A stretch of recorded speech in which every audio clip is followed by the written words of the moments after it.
You are listening to a Monster Kid podcast.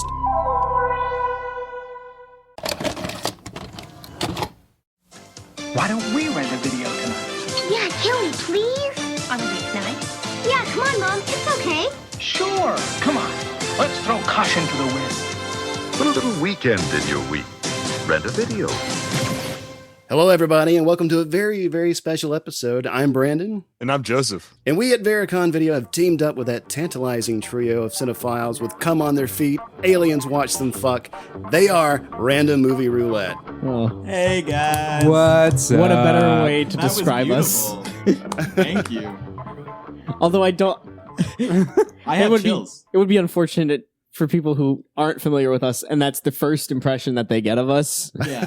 Yeah. It's unfortunate in general. If this is the first thing of us, you're gonna have you're gonna think we're like much more together probably. Because Brandon's going to be editing this, so we're going to sound like an actual cohesive... If you think our feet are messy, wait until you hear our show. Oh, yeah.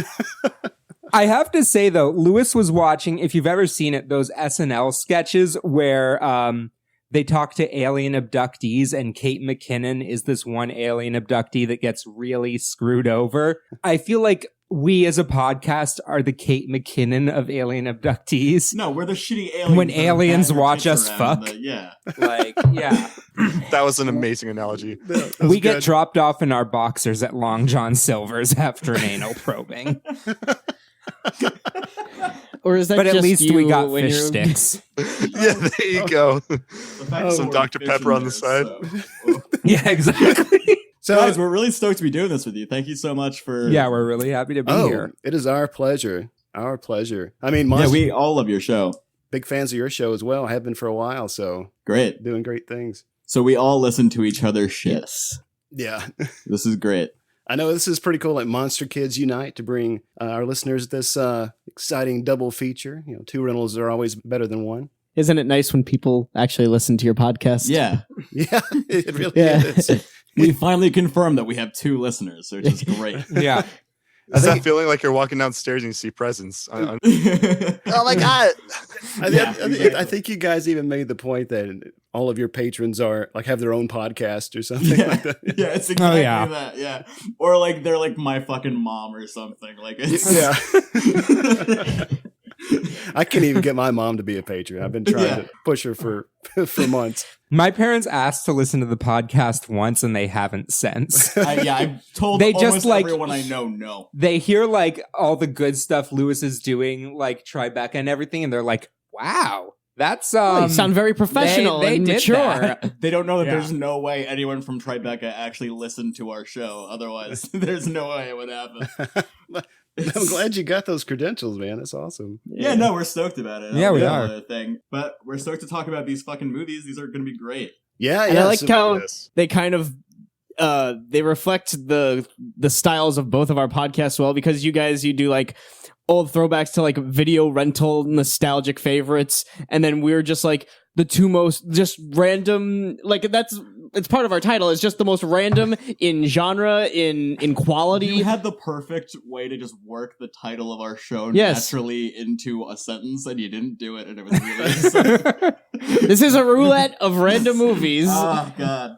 Yeah, because it's also that Chopping Mall is kind of if we haven't said now, it's going to be in the title, but the movies we're doing are Chopping Mall and Harry Potter and the Sorcerer's Stone. And I feel like both movies are kind of emblematic of the video rental era of both of us, because you guys are a little older than us. So I imagine that Chopping Mall is probably more into your era, and then Harry Potter is a bigger staple for us in our childhoods at the video store. Funny enough, only 2 times have I ever been gifted the same movie and been really disappointed the second time. The first was with Harry Potter and the Sorcerer's Stone on VHS when I was like 7, and the second was with Bat Pussy. So, two very similar... Where is that copy now? Stop doing this to me. I'm sorry. I don't know where it is. I'm trying to get it back. Lewis lost his Bat Pussy. I hate when that happens. It's haunting me. Say, for any new listeners, Bat Pussy, that's like the highlight of our entire show. We peaked in the 3rd episode, and then it was all downhill. Where we talked about a porno from the 70s. It's like a moist 4th of July. You know? It's a good episode. I did listen to that one. We're the moist Arbor Day, if anything. Arbor Day. So I guess we're gonna tackle these movies. Let's just keep it loose and see what shakes out in the chat. See where we go from there. We have this benefit of these movies being so similar thematically and and in content. So one is about many young children's sexual awakenings, and then the other is Chopping Mall. That says it all. Yeah, this is exactly the type of devil feature you'd go to see at the drive-in. Yeah. Oh yeah, Very much. Quick question for you guys. Like, what are your memories of the video store? Like, anything stand out? Was there a movie you went back and rented quite often? Spider-Man 2 has been in my brain and through my eyes maybe about 627 times. Wow. That was a big rental. And then I finally discovered movies and that there were other movies. And so there were other movies. That was a big here one. I am. Yeah. Yeah, I had a Blockbuster. It was pretty local to where I was, and then sometime around 2009, 2010, I began going there on my own, without my mommy and my daddy driving me there to whenever they're whenever they decided that it was okay for me to see a movie. But I had a Planet Fitness that I used to go to around that same area, and after school sometimes. Yeah, I'm just so buff. I'm just so muscular and.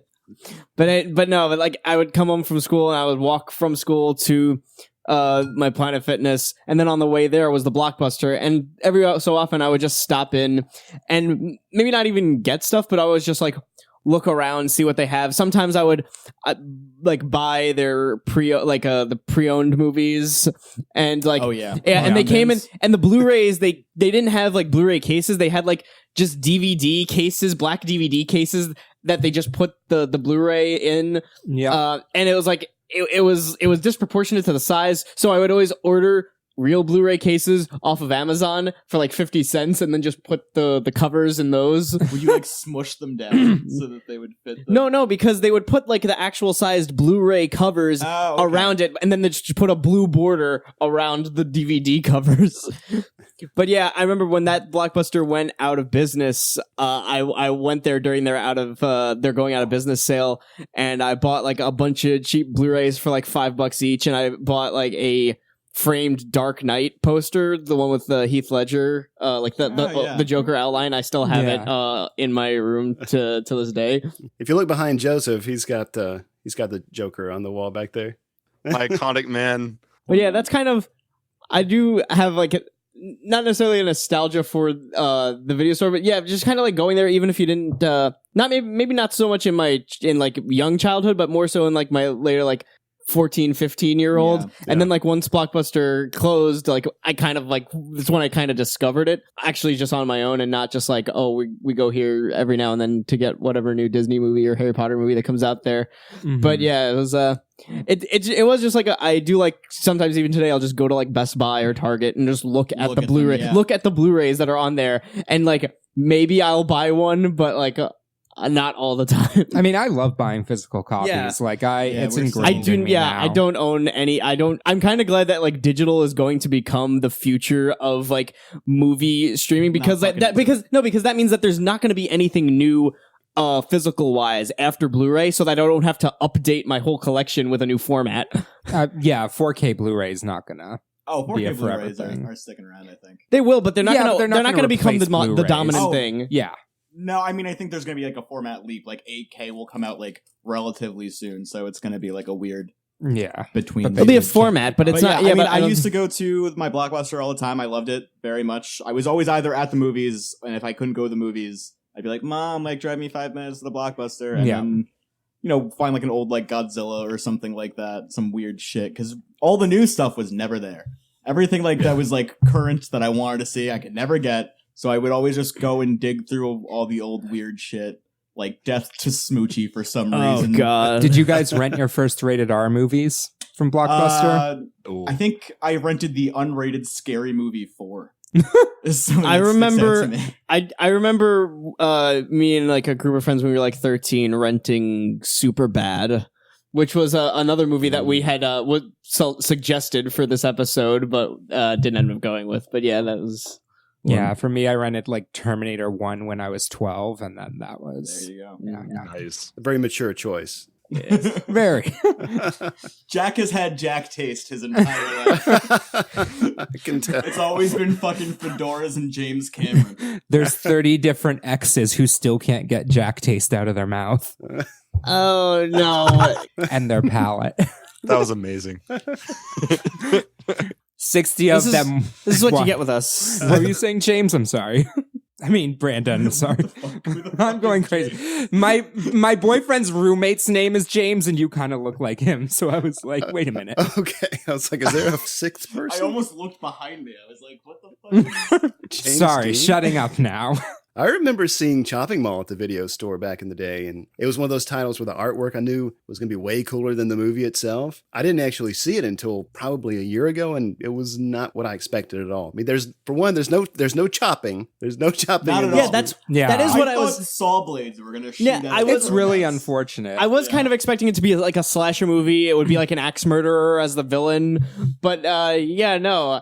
And I will say that this is going back to what you said. It is a movie that it wasn't what I was expecting, because I honestly I was expecting like a Suckling level quality with this Amazing movie. is what you mean, Yeah. It wasn't quite that amazing. We're going to see the Suckling at the Alamo on Monday. Oh yeah, we're very excited. Have you guys seen The Suckling? No, I No. haven't seen it. That is another one of our finest hours on this show. Cannot recommend The Suckling enough. It's basically imagine John Carpenter's The Thing, but the monster is a giant aborted fetus monster. Fun fact, suckling is how you get Jack taste. And the whole thing takes place in a brothel/abortion clinic. It sounds Wow. fantastic. I'm I'm putting putting it that on on the my list. to-do list for this weekend. Yeah, it's Yes. happening. Let's see. So this movie, oh man, produced by Julie Corman, Roger Corman's wife, and directed by Jim Wynorski, who has directed over 100 movies, mostly B movies and exploitation stuff. We were looking at some of the titles in his filmography, and I don't know if you've done that. There's a couple in there, quite notably, The Bear Wench Project, The Witches of Brestwick. Seems to have a very distinct fixation. So are in these his- softcore pornos, or are these just stupid? Like, because They there's must be. I think they are Must be softcore. softcore. I think there's a silver lining. I think there's a silver lining, but it's more towards the pornos. The Devil Wears Nada. Yeah. But- Oh, that was I know that title. Uh-huh. That was him? yeah. Yeah. Yeah, you've Oh. heard of The Devil Wears Prada? No, the Devil Wears Nada. Yeah, but I thought you finally understood the joke. Simple boy. Why are you like this? Oh, Busty Cops. And my favorite, Alabama Jones and the Busty Crusade. The House on Hooter Hill, The Da Vinci The Da Coed, Vinci Coed is the best one. Cleavage Field. Oh, I've seen Cleavage Field. Okay. Now I know. They are softcore porn. I've seen Cleavage Field. That was a big deal when that came out. And also Ghoulies 4. Yes. Was that a porn? But did he ever do the Cleavage Field Paradox? Coming soon. Or I guess it would be the Cleavage Field Paradix. No, Paracox is a better pun. Did we ever find All right. out if Yeah, I Cleavage agree. Field I and agree. 10 Cleavage Field Lane were related? I think they mention it in like a spin-off comic. The Cleavage Field spin-offs. Mm-hmm. Forgot about those. The Cleavage Field Paracox, though, if anybody could please put that out there and make it a good-ass movie, please. Maybe you should write it, Lewis. Yeah, I got some free time.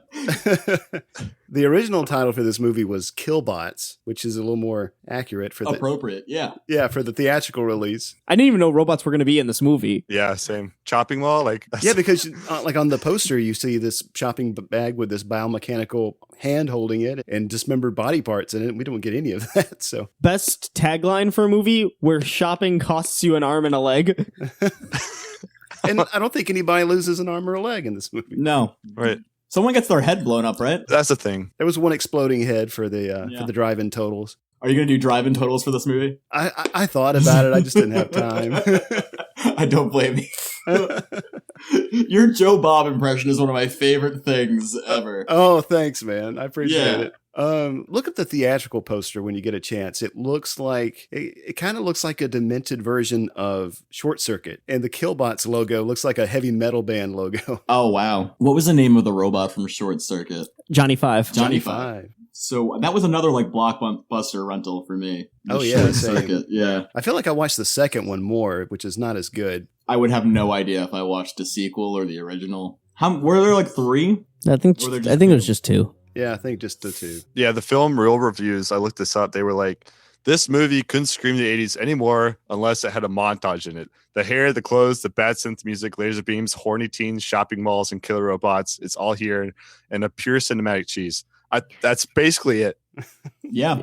This That's Yeah. a perfect description. Yeah, absolutely. Yeah, this movie is absolute just 80s schlock all across the board. Yeah, and it's like it does revel in all that with the robots. Like we were talking about on a previous episode with Cobra, where there's just a weird segment that has just like a bunch of robots in it. It's like, robots really this big in the 80s? I think both movies came out in 86, if Yeah. I'm correct also. So Yeah. maybe it was just 1986 that was big with robots. I mean, robots are cool as shit, and I think that like the time period got like this thing right. Yeah. If robots were in more movies, like I would overlook more things. Yeah. True. But also, this mall, the Sherman Oaks Galleria, was in like a host of fucking 80s movies. Yeah.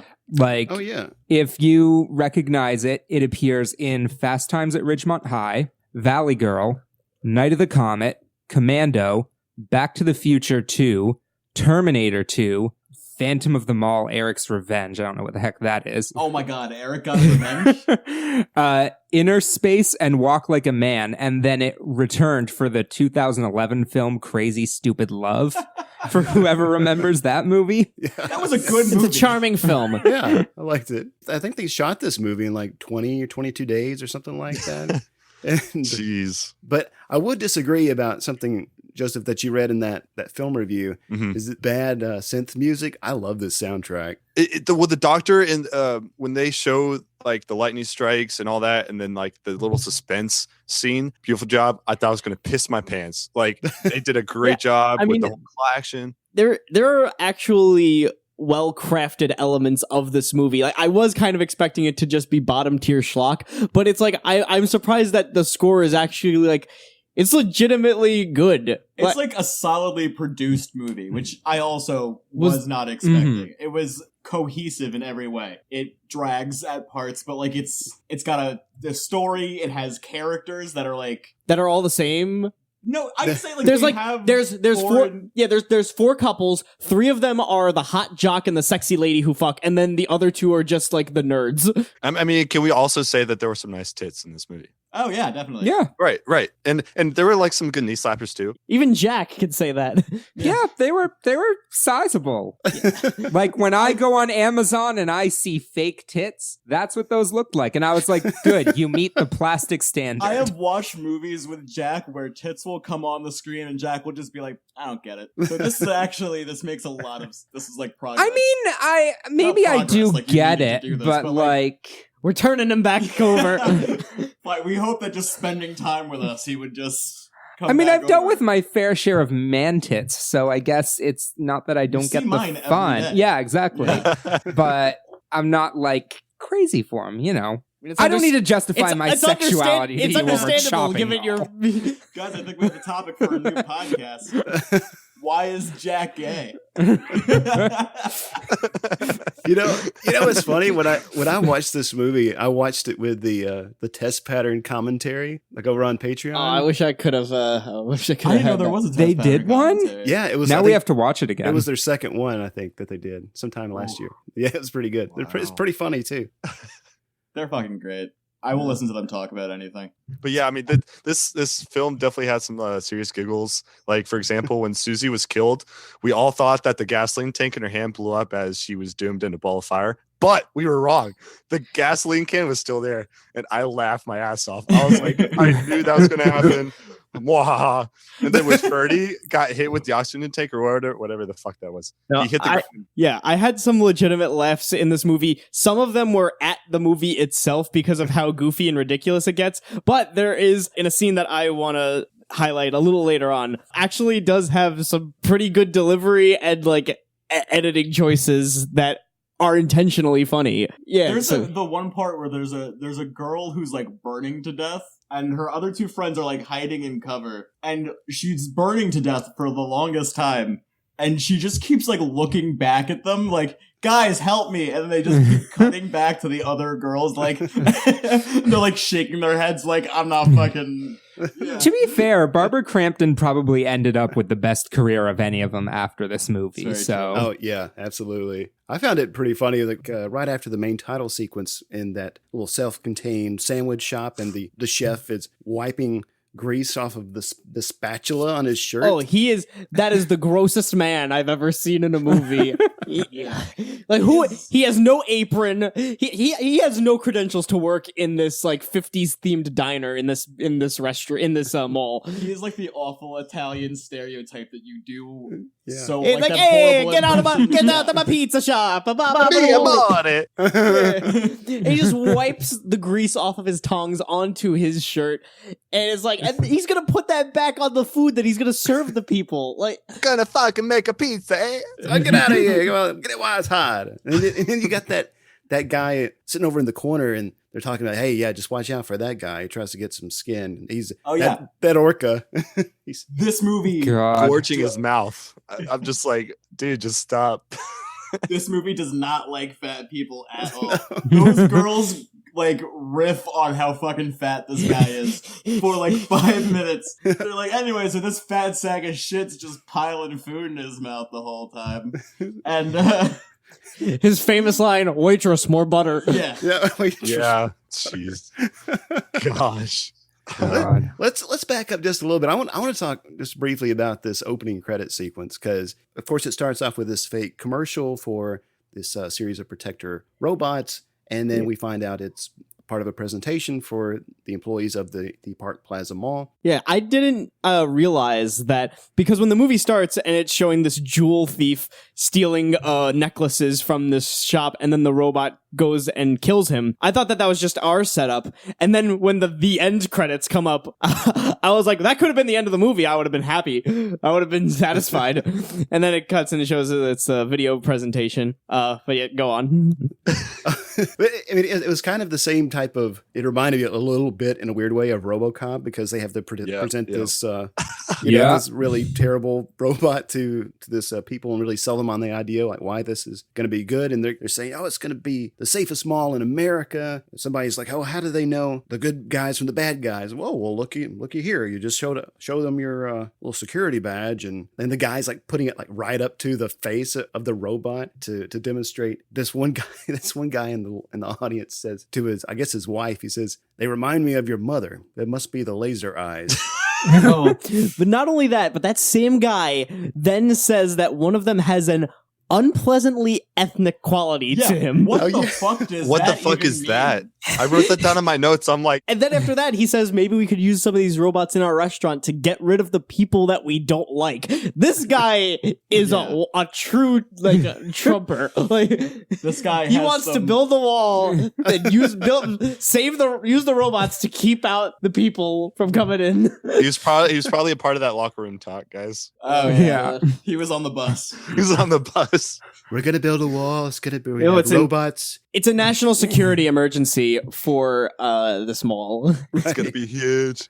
Ed 209s will be all along the border. They should just build a wall around this fucking shopping mall, because I mean, that's what they do. awful things are in this mall. Like, the people are the Did you see worst. that blast door? Oh yeah. Yeah, they have like those doors that'll lock them in. I want to know, what the fuck kind of crime problem does this mall have? Yeah, I'm sure that the doors would be enough. You don't need to get killer robots. That they're like, we need Terminators in this mall to keep it safe. Like, they show that video of like a guy with a mask just like ready to like shank a lady or something. Wait, we see no actual crime happen in the mall itself. They never stop a crime in the mall. They only just murder teenagers and a janitor. And it's only after hours that they're gonna patrol the mall. Yeah. Like, I have a hard time imagining these guys are like sitting in a lab developing this robot technology, and they're like, the mall industry is gonna love this. This is what they've all needed this whole time. Everything in Claire's is just so valuable. We should just fucking put it in malls. It'll be fine. They need security. After all that happens, that they have when we see the main title, we get a snapshot of this hyper 80s mall culture. Even if it's a bit over the top, it's bustling. We get that weird ramped up shot of people getting on the elevator with a little kid with the ice cream cone. Whatever that was about. Yeah, I have no idea. What the fuck? It was such a weird aside. And then we see the kid standing outside of the record store with a record under his shirt, and that's Rodney Eastman, who is Joey in Dream Warriors. It's an uncredited role there. Oh, really? shit. Yeah. Okay, where were the robots to stop that robbery? I guess they haven't quite rolled him out yet, brought him online. Or actually, since they only patrol at night. How much night crime is happening in this mall? Me and Jack were joking during this movie that there's like gangs that work at the big department stores in each of the ends of the malls. There's the Sears Sharks and the Kohl's Cobras. And they all have a rumble in the food court. Yeah. I mean, you got spiders crawling around. There's a crime. Someone let out the spiders. Tarantulas that magically turn into fake tarantulas when the scene cuts. They were scarier than the robots. There's a lot of making out in this movie. Not only just that, that's like the tamest thing that these teenagers do with each other. Where are their parents?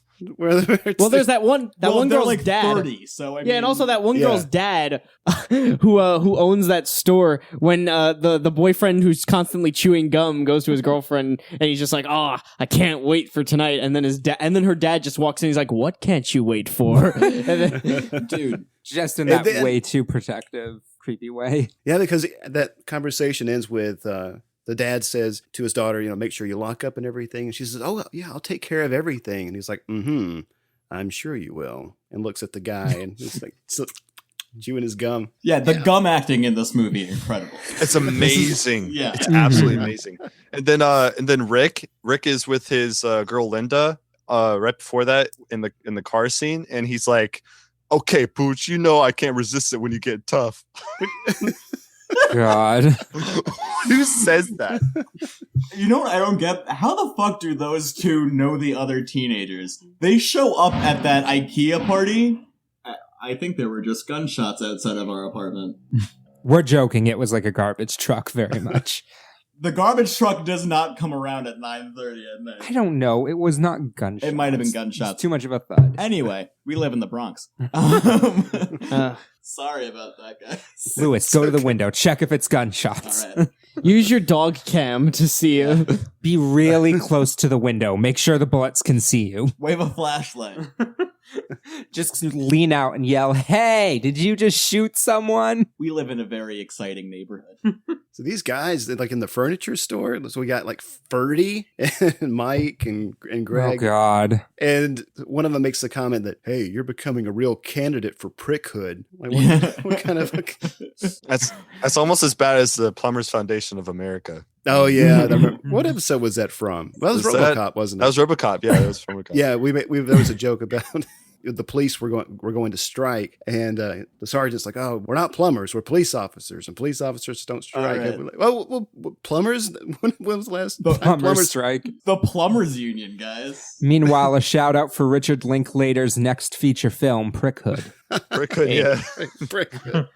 He made it. It's called Everybody Wants Some. Oh. I want to know what's with this guy in the weird control room that is, I guess, monitoring these robots. Like he's wearing like Lewis, a lab you brought this coat. up as one of your scenes, right? Yeah, I love these parts because the guy's always like looking at screens or like a nudie mag, doing his job. Yeah, I wish I could wear a white coat doing that stuff. I mean, nowadays you have to have a PhD or an MD. Like, come on. Yeah. The whole time, the robots are like sitting behind him, and then just like this went on for like 10 minutes. They would just occasionally turn on, look at each other like knowingly, and then turn back off until they finally kill him. But so much of it's like, can you believe this guy, huh? They're just nodding and then going back. Hey, Larry, watch this. I'm gonna fuck with this guy. No, but I also love... Forward, off. Yeah. Backward, off. This is also the scene where the thunderstorm starts, the lightning strikes the power generator, and that's what turns the robots evil. Yeah. Which I feel like that's how most things turned evil in the 80s, is just like lightning strike. Yeah. This is what Benjamin Franklin was planning when he invented lightning. Yeah. And then as this scientist... Yes, Lewis. Do you think Benjamin that's what Franklin Benjamin created Franklin did? lightning. We put him on the $100 bill because he's God. Sitting up there on a cloud with bifocals, just throwing fucking. He had that long Zeusy hair. The scientist is looking at porn, and then the robot stabs him through the neck, confirming that, yes, while aliens do watch us fuck, robots watch us masturbate. That's true.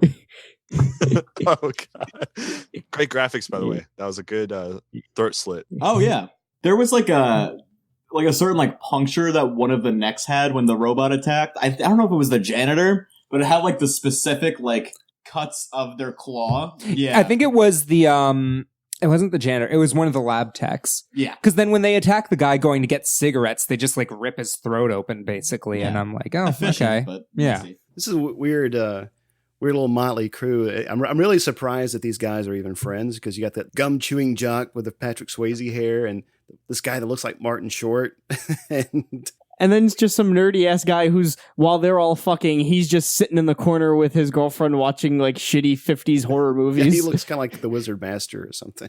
Yeah, which she is legitimately scared of. She's legitimately Yes. scared of the Crab Men of Mars, or whatever the hell they're watching. It's got to be a Corman movie. I mean, it's just gotta be, like, especially from that era. But then there's the married couple who do not seem to actually know the other people. Like, it seemed like they just knew there was a party going on in this IKEA tonight, and they just showed up, because they don't fucking interact with any of the other kids until the robots start attacking. They just, like, actually on their own. legitimately live in the IKEA, and they got home and were just like, who are these kids in our house? I mean, And that they're is the- like, that's- whatever, we'll I mean, party. That is kind of the dream as just like a kid walking around in the mall. Just want to like sleep on all the IKEA beds, and then as you get older, it translates to sexual fantasies on the IKEA beds. So I'm just going off of what I saw in this Also, film. aren't IKEAs usually too big to fit in a mall? Don't they need their own store? It wasn't This an an IKEA. It was just like I some know. furniture store, but we just say IKEA because it's easier. You're supposed to say Sears. Sears existed back then. That's true. I don't really understand the appeal. Like, who thought this was a good idea? Like, we're just gonna get drunk and fuck in this furniture store after the mall closes? They kept talking about this party like it was going to be a fucking rager, and it was like a 9th grade makeout party for like the theater kids. Like, it was the lamest shit I've ever seen. Yep, it went on for I a figured while. like it was so long, and there's no like music. It seems like there is music. I was worried that was gonna be the rest of the movie. It's just the kids were just gonna be making out. I'm like, this is not what I thought this movie was. I mean, I will say that it does have it has more of like a, I guess, dramatic stakes than like a Friday the 13th movie, because that's what they do in those movies. They just get together and fuck. But it's at a reasonable place to get together and fuck. Oh, in the woods, it's a much reasonable Well, more at place. camp. And at least no one's there pretending they're doing some crazy partying when really they're just having sex with each other. We're fucking down. We're doing sex, And they're stuff doing with it each all other, like on really each close other. to each other. And you don't have to keep track of the time if Yeah. you're in the woods. I mean, if you're in the mall, you have to be like, oh, wait, 6 a.m., doors open, you know? Yeah, they were like, how are you not afraid that you're gonna fall asleep after having sex in these beds and just have like a bunch of middle-aged people staring at you? Also, other question. Maybe they never planned on leaving the store, but if this mall spent so much on like death bots, wouldn't they have spent some money on cameras in the stores? Whatsoever. Like real human security guards. You would think so. Were they planning on like, oh, we're gonna get out of here in time before the automatic doors shut and the robots attack? Like, was that part of their plan, just to stay overnight in those beds in the mall? Like, and then open in the morning? I think they were gonna leave because there was a like hint before when people started dying. They were like, we were planning on getting out of here. Don't stick us in the air duct. And they were getting hot, and they were like, we were supposed to get out of here before any of this happened. The doors shut, like the emergency doors shut that are bulletproof. At one point, the nerdy kid, Nerdy Ferdy, makes a comment to the girl he was watching that 50s movie with, I think we're about to get out of here in about an hour. I can take you home if you like. So, Oh yeah, that's right. They were gearing up. They were getting ready to bounce. Yep. Well, I mean, they were taking their sweet ass time because they were all still laying naked in the beds while like when it was about to close. Yeah, that gum chewing asshole was just roaming around looking for cigarettes. the cigarette vending machine. Yeah. God, I wish that when I was smoking, there were cigarette vending machines. My life would have been so much fucking easier. And shorter. And shorter, yeah. I'd be dead by now, but it would have been really convenient. We had one at this local restaurant. Well, it was a Shoney's. It was in my hometown, and you could, as soon as you walked into the front door, there was a big cigarette vending machine there, and you could just, didn't matter how old you were, you could just go buy a pack of Winston's even if you were 9 years old, you had the correct change. Hey, that's right. It can't card you. Yeah, we also had a way to get cigarettes at 9 years old, and it was the Native American reservation by us. Oh, yeah.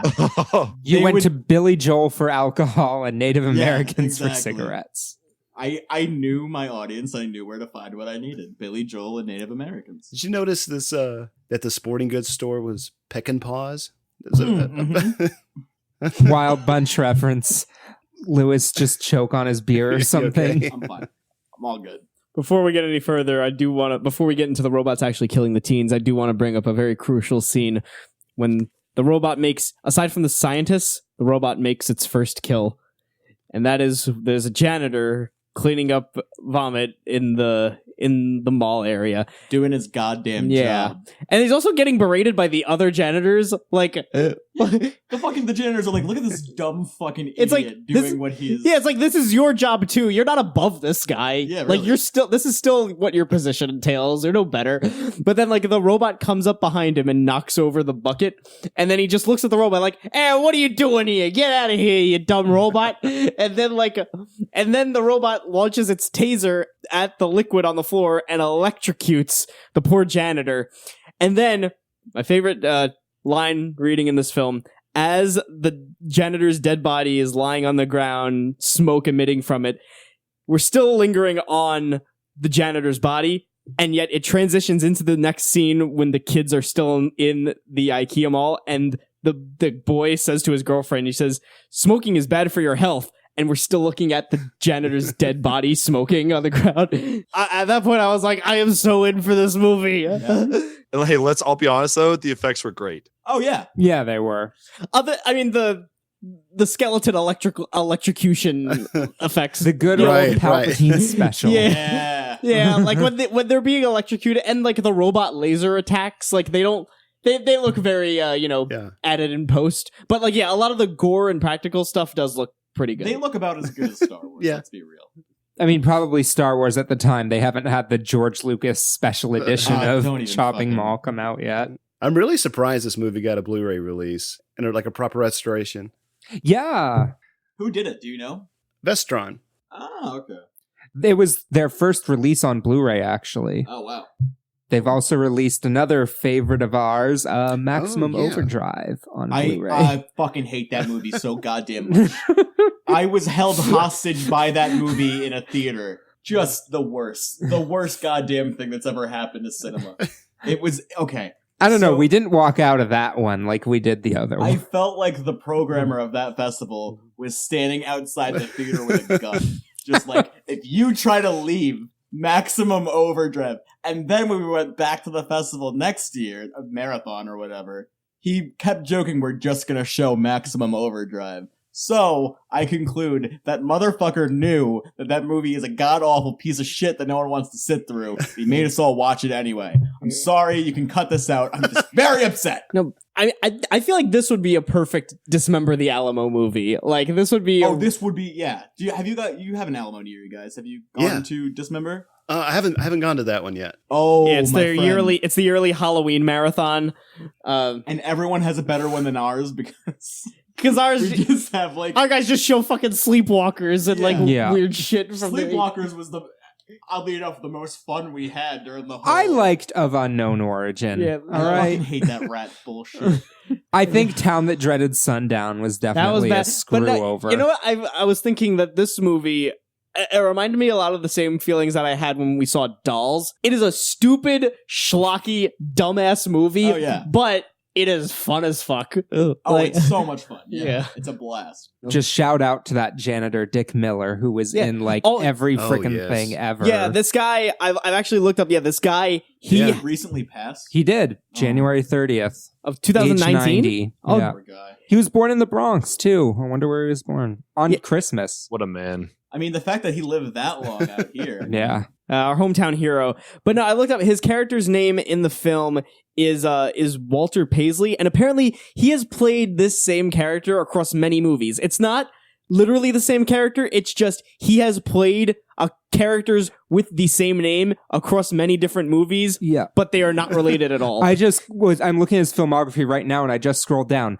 Hollywood Boulevard, directed by Joe Dante. He plays Walter Paisley. Yeah, he's in The Howling as Walter Paisley. He's in every Joe Dante movie. That's the first thing you should know. Like, if someone was in the Corman School, he was in their movie. Like, he was in Before Midnight or something. What's the... That's Richard Linklater After masterpiece. Hours. But, After Hours. That's what I'm thinking. Scorsese. The Scorsese one. Yeah, he's the guy who got shot in the gun store in Terminator. He's in Twilight Zone the movie. He's in... As Walter Paisley in Twilight Zone the movie, by the way. He's in both the Gremlins movies. He's in Night of the Creeps. He's in Inner Space. He was not. He's the neighbor who in Gremlins 2 kills one of the gremlins by knocking him into the cement. I like Gremlins 2 better than Gremlins 1. That was a great Gremlins. Same. Hot take. Yeah, I like the second one a lot. Yeah. So just in a lot of stuff, and I guess Chopping Mall's 33rd anniversary was recently too. Because I remember seeing the news that he had passed in January, and I was like, "Oh, sad," but like it didn't really affect me. And now that like I watched this masterpiece, and he was in that, and I just like made the connection to all of these other ones. Fuck, what a great actor he was! Yeah. I'm so sorry that we lost him. You know, a good working character actor. Just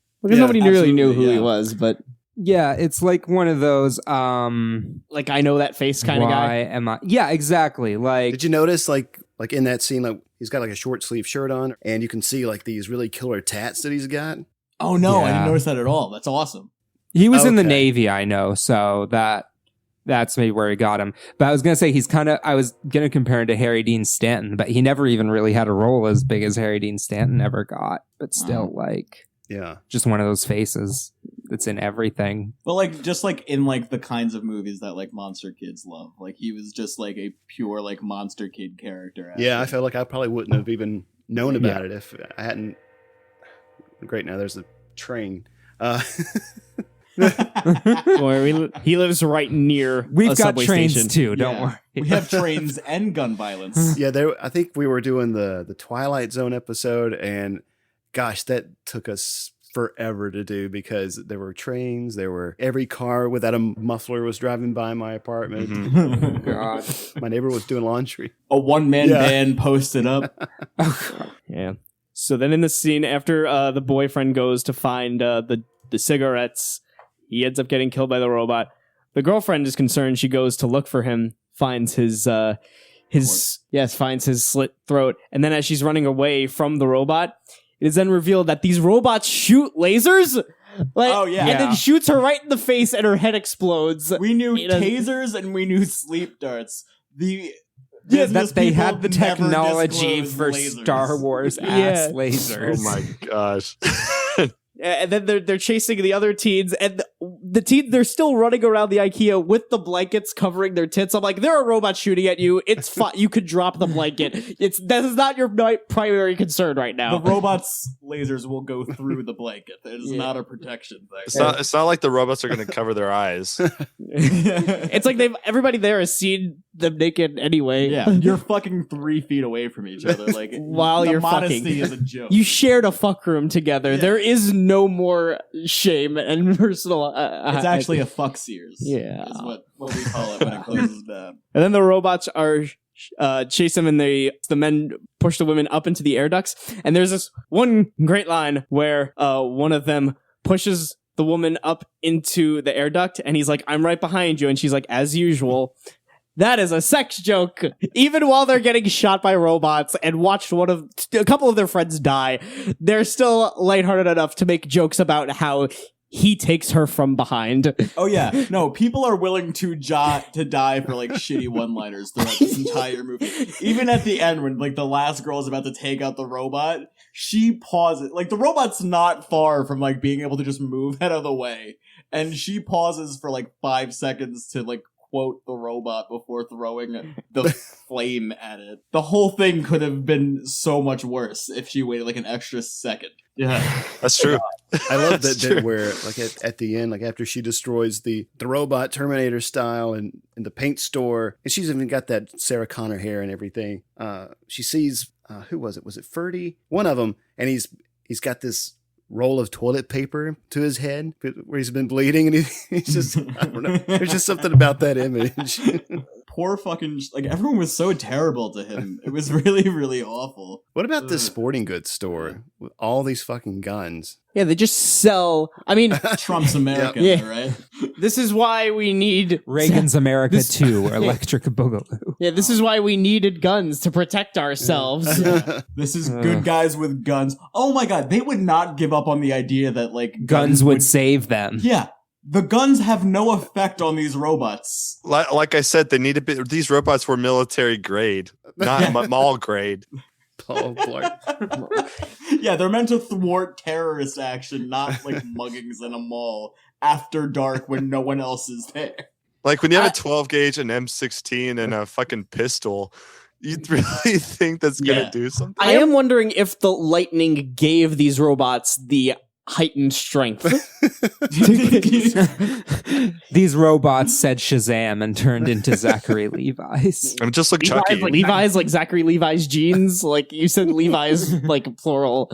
But Chucky was a little different though. Chucky had like magic involved and stuff, and he was but like it was a person. ultimately lightning that was like people, and then he was people inside doll body. Why did I not like? How did Jennifer Tilly become a doll again, or was she always a doll that he brought to life? He did the thing. Oh, she did the thing. The spell thing that he did.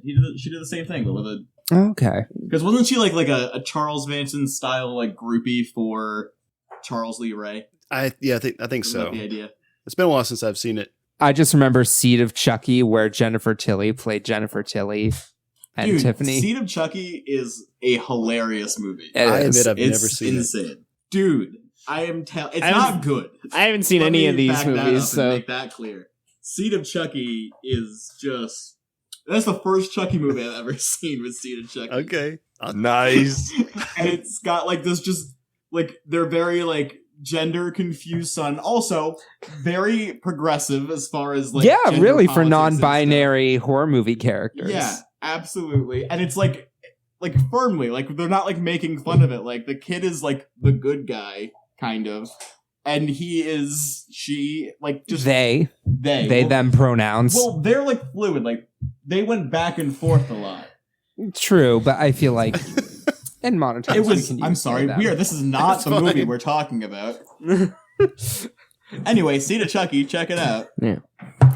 But yeah, so Well, now the new Child's Play is going to be like Chopping Mall, since it is a robot.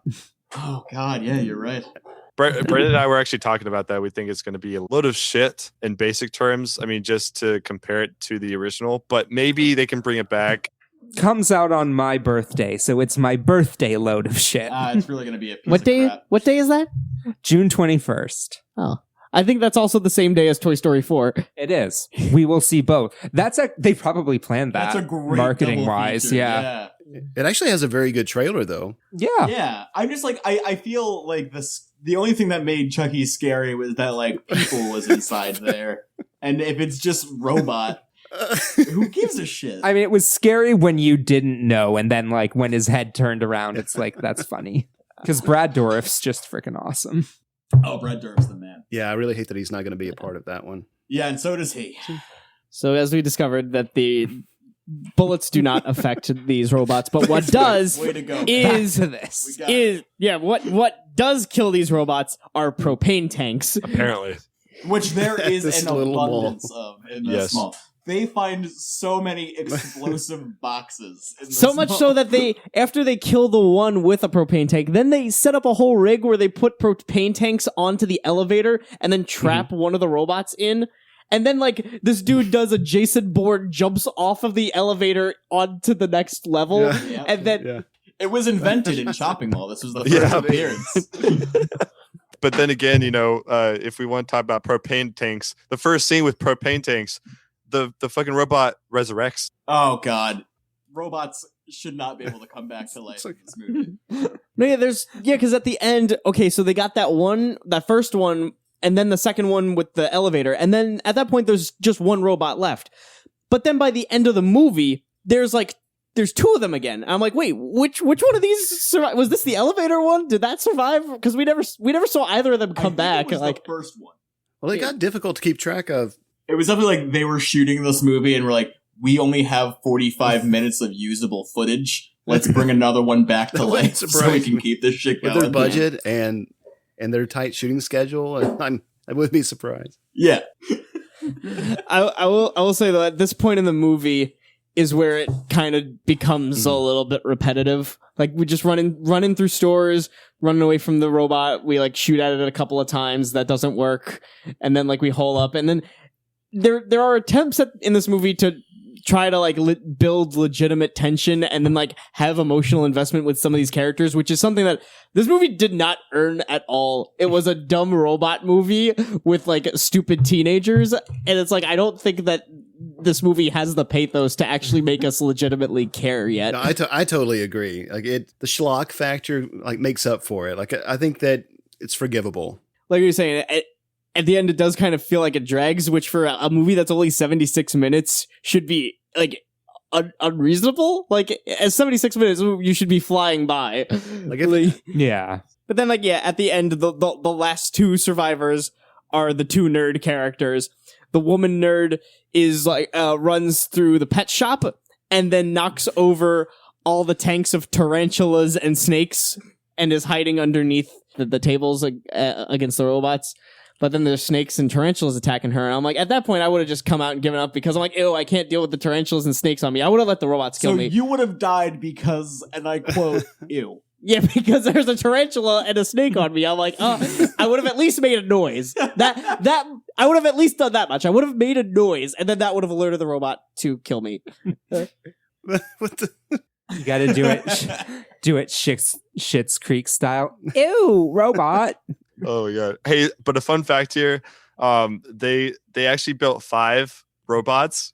So maybe this is fulfilling our conspiracy theory here about more robots than expected. There was a secret robot the whole time. I just wish like they're walking out of the mall triumphantly, then like a robot comes up behind them and you see like the corner of its head. Secret Robot is my favorite Johnny Depp psychological thriller. Like it goes into Emperor Zurg vision and it comes up, destroy Buzz Lightyear, destroy Buzz Lightyear. They said that in order to keep the robots looking realistic, they actually used wheelchair frames and pieces of conveyor belt. They actually looked really good. Yeah. Like when that robot is slipping on the paint and you see the conveyor belts moving on its legs. I like it when they extend their arms out. It looks really, I don't know, it's really strange, but it's comical. Yeah. It's Christ figure, you know. They're really into the symbolism. Cinematic They wanted them parallels. to be able to do the They YMCA kept dance. resurrecting. And those little claw hands are. Those little granny reachers. Did you guys see Us this weekend at all? Did you also see I don't want to say anything. Well, I want to. I won't say shit then, never mind. Damn it. Yeah, I'm sure there's a couple other people who haven't probably gotten a chance to. No, see it everyone's yet. seen it except for this one guy. This one. Yeah. I'm that 0.01%. Yeah, like on Letterboxd, the few people that I follow there, like it's like new from Friends, and the whole stream is just Us. Us. Yeah. The fuck else has come out recently? Dumbo's Mhm. coming out. I just saw 5 Feet Apart yesterday, and I have Was to it any admit good? that's some sad shit. I was kind of into that trailer. I know my girlfriend really wants to see it. Yeah. It's a good and I couples love- movie. Yeah, I love Cody is in it, right? From Zack and Cody. Yeah, dude, he is phenomenal. He's a great actor. Yeah, oh yeah. Oh, wait. Do you mean Jughead? Jughead, yes. Yeah. We have a screening for Hail Satan on Friday, and I think I'm going to convince Sarah to try and catch a double feature with that one. So I'll let you know how we dig it. She just laughed in the background. She cackled like there's no way I'm fucking doing that. So never mind. We just crossed the hour mark. Do we want to do some final thoughts on Chopping Mall? Yeah, Let's wrap this shit up. Yeah, we basically So anyway, we covered all the. Chucky was a really great, solid. I feel like we covered everything there is about this movie. Yeah. I would say that yes, it's a movie that yes, it was going in my expectations. I was expecting some like suckling Tammy and the T-Rex level quality with It's this. not- Like some Not that, but it's also like I was surprised that this movie had a budget, and that it was actually like this was like an actually like a theatrically released movie. I really did think that this was some like direct to DVD like video vortex I was like, oh, this is just like, you know, a standard 80s slasher among many others that I have seen. But yeah, this one, it had enough self-awareness and enough of a goof factor to be entertaining. Again, there are too many points where it does feel like it drags and tries to take itself seriously towards the end in areas where I don't feel like it earned it at all. And yes, it is a dumb movie, and all the characters are like really like thinly constructed stereotypes and one-dimensional tropes, and they're all pretty badly acted. Like an 80s slasher. Yes, exactly. Yeah, this is definitely like signature 80s VHS crap. Like you do a double feature of like this and Vamp or like Night of the Comet or like something that's like incredibly low budget but still like iconic in its own right. I mean, the fact that they had working robots for this production, I'm like, it seems a little more expensive than I would have thought that a movie called Chopping Mall would have been. They didn't just put a little person in a trash can. If only they weren't unsettlingly looking ethnic. Yeah. Those damn ethnic robots taking our jobs as mall security. And I have to admit, I was kind of like a knee slapper putting that happily ever after at the end there with Ferdy and Allison. I mean, you know, I guess they're going to grow up, have children, have grandchildren. Hey, kids, you want to go to Grandpa Ferdy and Grandma Allison's house? You know, they'll tell you the story about when the robots attacked him at the mall. It's like, oh, Grandpa, that didn't happen to you. Did. You weren't there. Ferdy, at 80 years old, still refuses to walk into a mall. He now has PTSD. Yeah, also, how responsible are they for the damages that happen at this mall? They blew up several stores and the elevator. I blame the security company that almost murdered them. Yeah. No, but it's like, who's dealing with the fallout of all of this? Again, I assume the security company who made the robots that murdered a bunch of people for no reason. OCP. Is that what they're called? No, that's a RoboCop reference. Yeah. Oh, fuck me. Which could very believably be Thanks, the Jack. company that owns this mall. Oh, yeah, definitely. I mean, absolutely. Yeah. This is an OCP product. Hands down. You can buy everything for $1 here. I said that when that opening scene was happening. I like when he's like scanning his ID card for the first time. I'm like, that thing's gonna pull a RoboCop and just shoot the shit out of that guy's penis. It's just gonna be gone. The squibs alone. Oh my god, that was the whole budget. Was just those squibs. I'm really surprised this was made for $800,000. Like, I know that it has some production value, but I don't know. At the same time, like, this movie could be condensed into, you know, a 15-minute short. Oh, easily. We stopped bringing these robots back to life. The whole thing ends in like 20 minutes. Although we were thinking like this would be a great Jordan Peele Twilight. Yeah, absolutely. I want to see the sequel where you've got Ferdy and whatever name is, and they do have that post-traumatic stress, and they can't go into a mall anymore, and they're just like rocking in a corner somewhere. No, that's Then they all become traffic cops, and it's really problematic. I got the pitch. We open with a recap of the first movie, then cut to black 10 years later. Ferdy and the main character lady, they're in a hospital room. She's giving birth. He's like, you can do this. Push, push. And she finally squeezes it out, and it's a half robot, half human. With that little baby. claw from the poster. Yes. Yeah, let's get on Kickstarter right now. Get Kickstarter. Let's do this. Let's do this. They will cancel our accounts. We might be surprised. Might have quite a following. Do you guys want to take a little break? I have to piss so bad. Yeah. Yes. All right. Yeah, me too. Do we want to stop break. recording right now? Mhm. Yeah.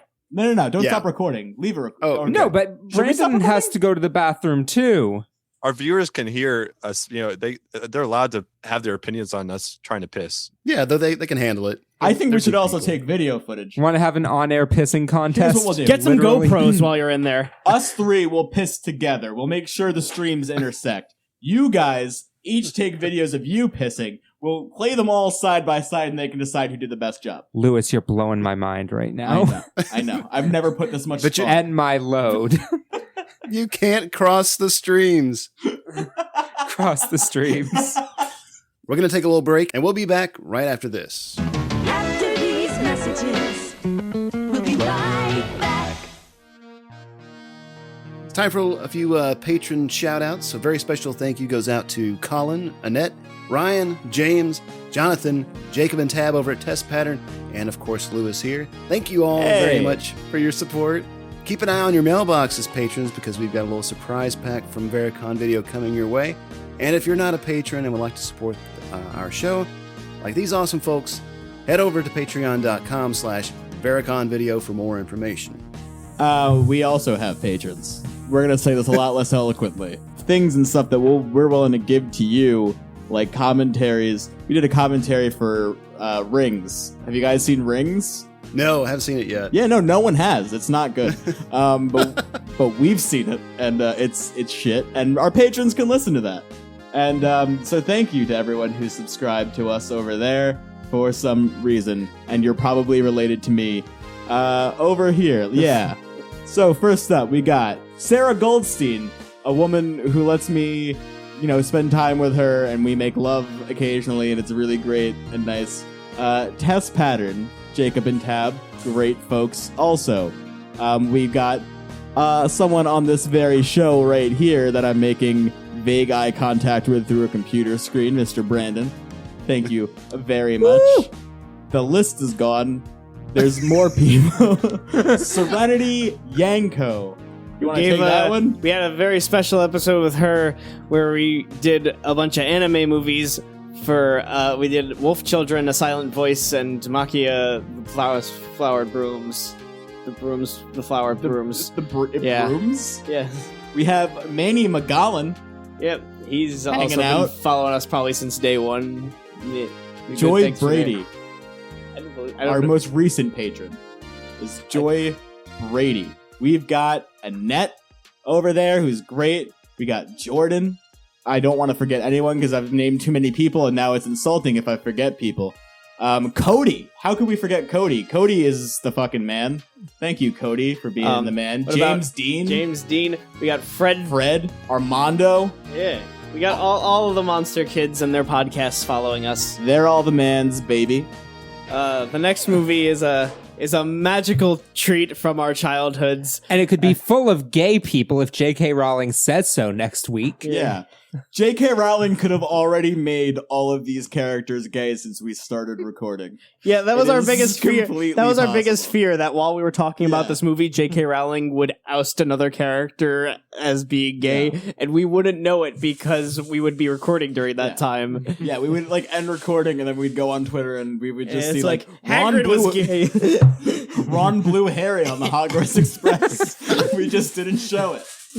Sirius and Lupin really got into it in their teen years, but they fucked when they were both dogs, so it wasn't gay. Yeah. Lupin was gay, but only when he was a wolf. Yeah, the He was a were-twink. His transformation into a werewolf is a metaphor for his transformation into a woman. Lupin was secretly transgendered. We have not said the title of this movie. It is Harry Potter and the Philosopher's Sorcerer's Stone. So what house would you be sorted into? Slytherin. Thank you. Someone understands. Evil elitist dickhead. I mean, you have a Joker poster behind you. I'm not surprised that you would be. Yes. I've literally, it's crazy that they just, have a house that's just, racists and, horrible people.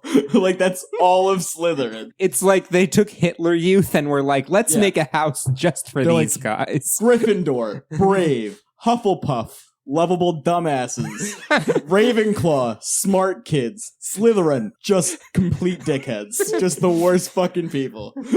Oh my god. I mean, I don't know why, but Snape just appears to me as this Superman-esque kind of guy, I'm a bad boy, I guess. I don't know. This is...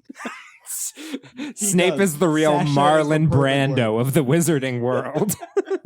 I want his voice. I know, I really I tried so hard to get close for our Batman and Robin. Robin Hood, Prince of Thieves. Robin Hood, yeah. Alan Rickman as Mr. Freeze. Cool party. Chill. He would actually have been a really fucking good Mr. Freeze. God damn it. Yeah. If that was a good movie, then yes.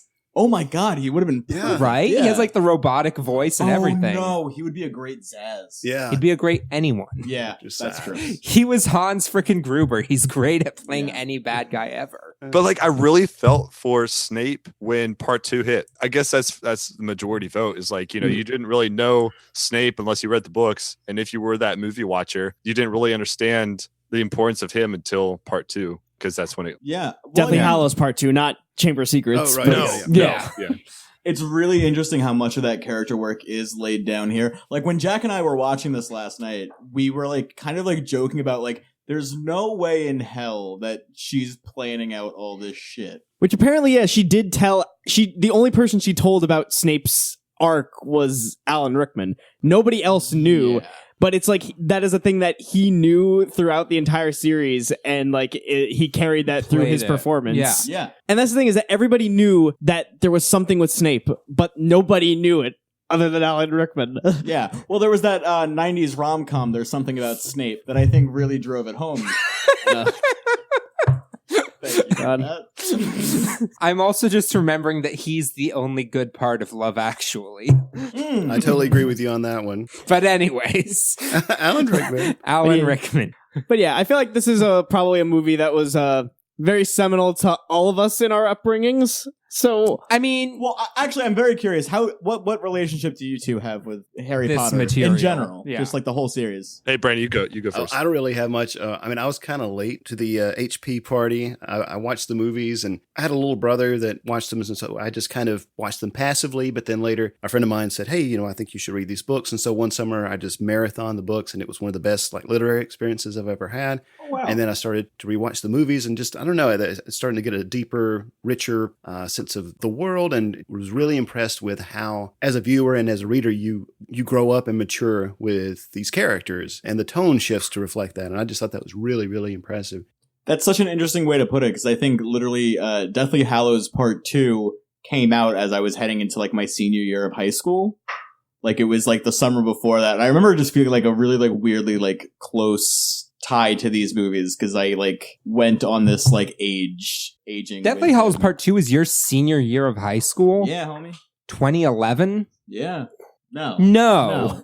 I was going to say, that was my like freshman year of high school, and No, you're I 1 was- year older it was than closer me. to mine because it was my. I was. Oh, I'm sorry. It was my junior year. Yeah, I was going into Yeah, my I was senior maybe year. my sophomore. Yeah, I was going into my senior year the summer that Deathly Hallows 2 came out. And the weird thing about like that finality of like this chapter coming to a close, it's like, because Deathly Hallows 2 came out the year right after Toy Story 3. So for me, it was like that 2 years of back-to-back, like, things that have defined me in my childhood have, like, come to an end in, like, the perfect finale possible. Yeah, I mean, like, these were, like, big events. Like, whenever, like, now, like, me and Jack, like, have, like, the Marvel movies. And, like, whenever Yeah. they come out, we're fucking Like, dorks and we'll go yeah. to the Yeah, theater. I at think of this- Winter Soldier as my graduating high school movie. Oh, wow. Yeah, because I feel like that is, like the Marvel universe right now is, I feel like the franchise that defines the 2010s as a decade, Yeah. and I feel like Harry Potter was the franchise that defined the 2000s as a decade. Winter Soldier was your graduating movie, and Winter Soldier was the first movie I ever saw with a hangover. Interesting little parallel. Winter there. Soldier is actually the only movie I didn't see in theaters, though. I illegally streamed it. Oh, you're a piece of shit. I know, That's right? interesting. I felt bad when I was like, oh, this is good. What a fun factoid we're learning on this I episode. also Jack's a piece missed of like shit. the last 10 minutes, so I didn't know Bucky saved Cap. I just saw Cap fall, and I was like, that's And it? now you've spoiled the Winter Soldier for everyone. This is great. This Yeah. is great.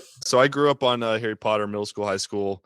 If you guys really want to know how serious I get with my class, I wear this every Halloween. Yeah. He's got The a whole- Slytherin robe for those who can't see. Yes, yeah. Sorry for the sound effects of crunched plastic there. Oh, like we but- didn't all know what it was. Yes. I was expecting him to pull out like a Dobby hood suit. I'm none of the houses. I'm a house elf. He dresses in elf face for. Or like a thong with Dobby face all over it. I'm just gonna Dobby- say it. no, Dobby looks like foreskin that had a spell put on it. No, it's like you make like Dobby themed underwear, and his nose is where your dick goes. Hey, I would almost bet money that you could find that out there. Oh yeah, Go that to exists. Spencer's. Yeah, go to and- Spencer's. And there's porn about it. And J.K. Rowling wrote almost some of Yeah. it. J.K. Rowling has wrote about it. And then on the ass side, it says, I'm a muggle. Aw. Says I am a free elf.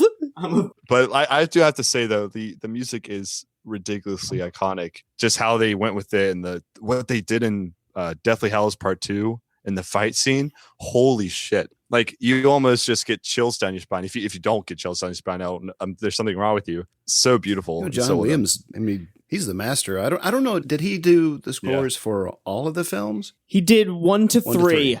and then Did he do 3? I thought he did 3, Mm. and then Alexandra Desplat did the Deathly Hallows Part 1 and 2, Oh, really? and then they had Good. like interchanging other composers for 4, 5, and 6. Yeah. I mean, I feel like for the most part, the music came back to those original scores from Williams. I mean, yeah, like dun dun dun dun dun dun No, yeah, dun I remember- is the 'cause I- anthem of all I remember the when wizarding world.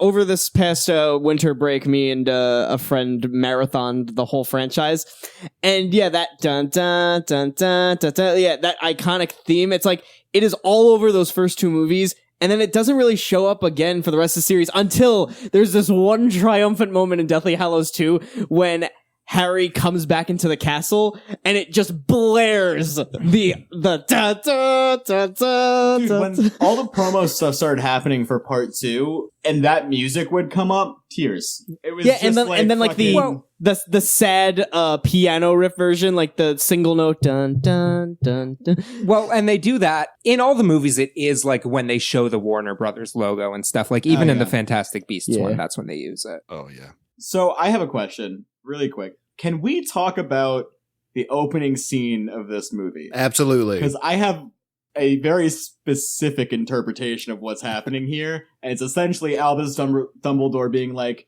yeah, so this kid's gonna be famous, so what we should do instead of that, let's have him be horribly abused for 11 years by his shitty aunt and uncle. And he drops them off there, he's like, fuck this baby, and he leaves it on the doorstep It was to keep him humble. to keep him humble. Keep him humble. Well, one, it was to keep him safe, but how safe is it when he's already an abused child? He must have the worst PTSD. It will take at least 11 more years of therapy to undo what happened to him in the Dursley home. He'll end up with a serious pumpkin juice problem by the time he's 30 Guys, It's- imagine 11 years in that time span. with those fucking people. Living under the stairs. That locks from the outside. It's like the Bible story, like the whole Job thing, like where Job had all this stuff and then God took it away from him to make him humble. Yeah, humble. yeah. Much like Kendrick Lamar. I don't care for Job. Yeah, and the Job goes through how many chapters of just lament and just sorrow and just I can't deal with this anymore. It's like Harry Potter. He went through 11 years of that shit. And He does get I don't know. he does get really whiny at times and angsty. Not in this movie, but Yeah, Harry definitely. I don't know if I ever actually like him as a character. I think I like his kid in the fanfic play better than I like Harry Potter himself. He fluctuates movie to movie. I would say that Daniel Radcliffe's performance in Sorcerer's Stone is definitely his worst outing. But Yeah. I mean, he was a 10-year-old kid, so it's understandable, kind of.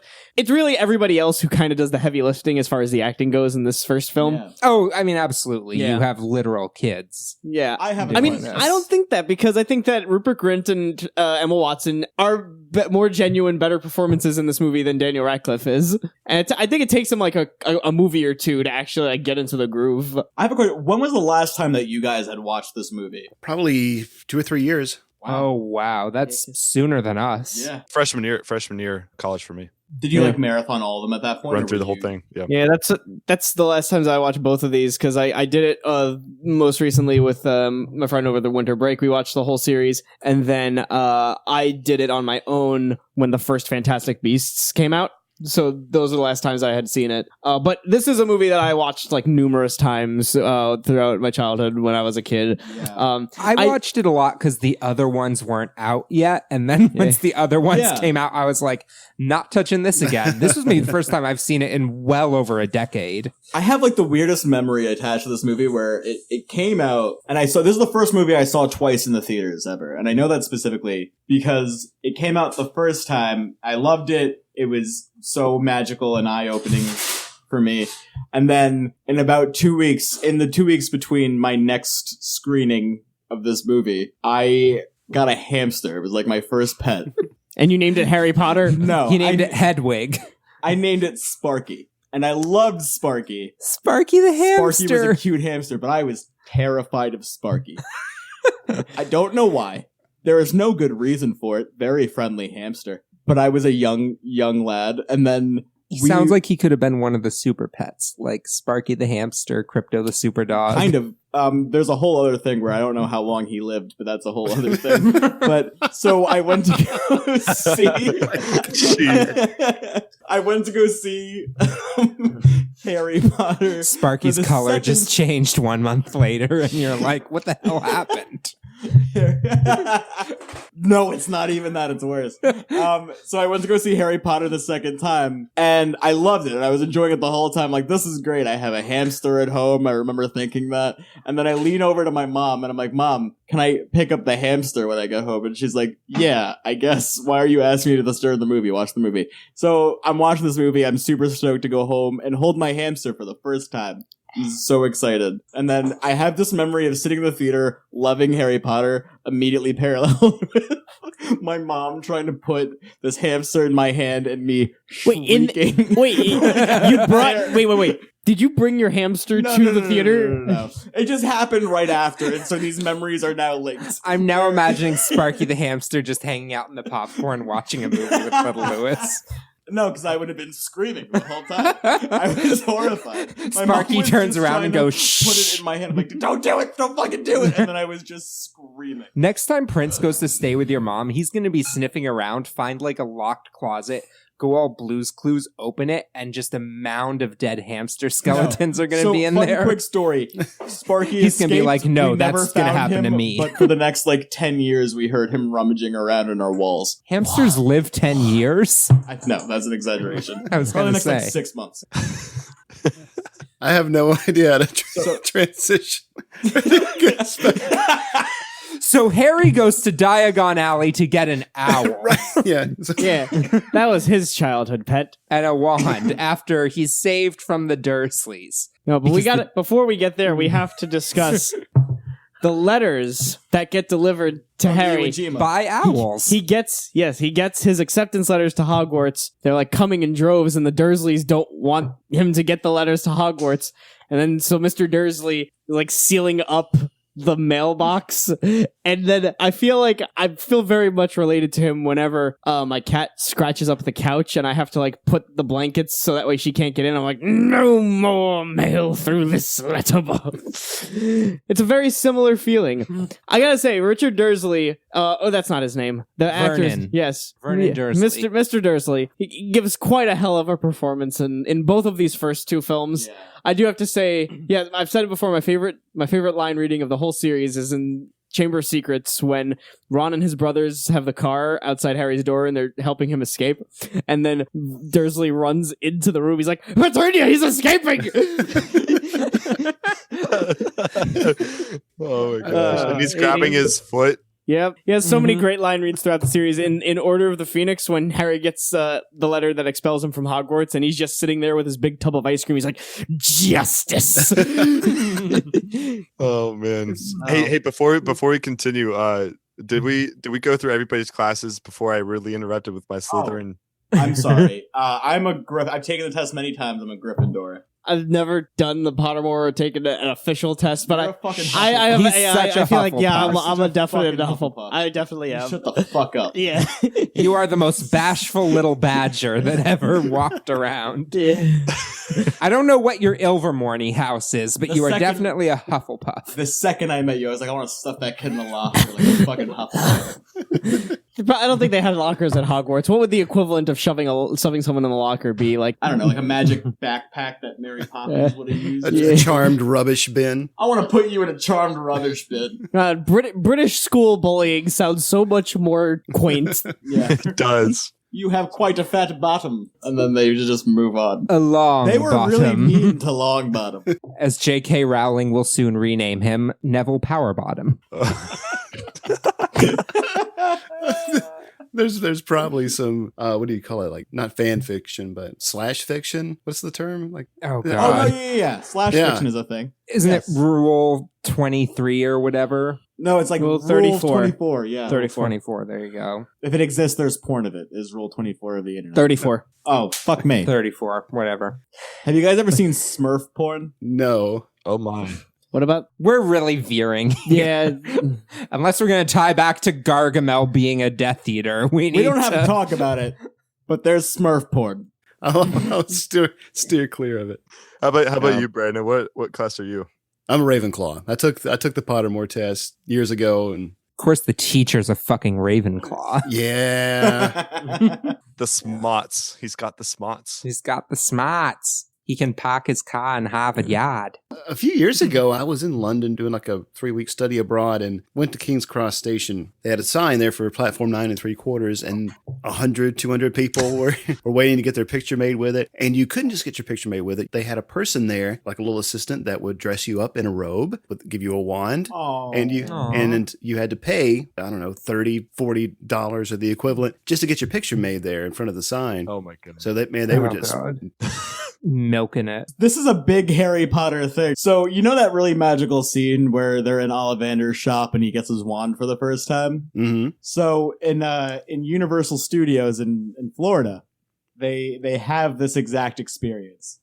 It's like a whole show. They pick someone out of a crowd and they do it. So, I went there with my girlfriend one year, and we go into Ollivander's shop. And let me just say, first off, we had a great time there. It's magical and fun, and if you They like this stuff, put it's- a lot of good money Yes. into... But Harry we Potter went world. to Ollivander's and we went to do the show. And it is a group of us, a bunch of adults, and one adorable little girl is there. She's the cutest little girl. She must be like 5 or 6 years old. She's adorable. And Lewis punched her and stole her wand. Yeah, no, so all of that is true.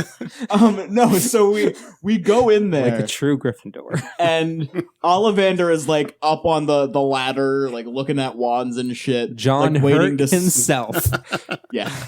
Wait, was it couldn't like get work. was it like a mannequin of John Hurt as Ollivander, or was it? No, there it's a an guy it's an actor? playing actor. Ollivander. It's like no a one Disney fucking remembered that John style. Hurt played Ollivander. They It's- weren't worried about that. It's like if shit. you went to Star Wars Land at Disney, pull off Kylo Ren's mask, and it's just actually a sad Adam Driver.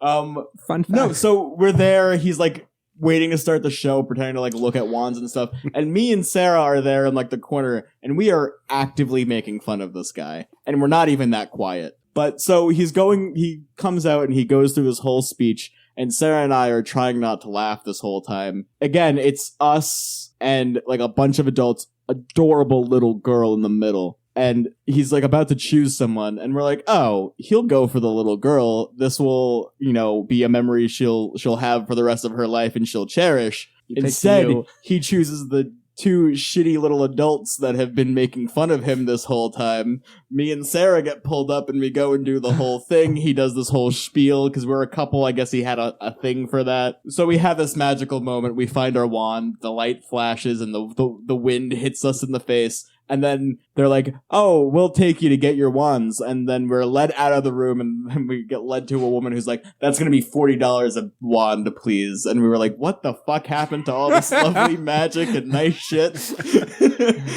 It was such a quick transition. Oh my god. Where adults and children get shitted on by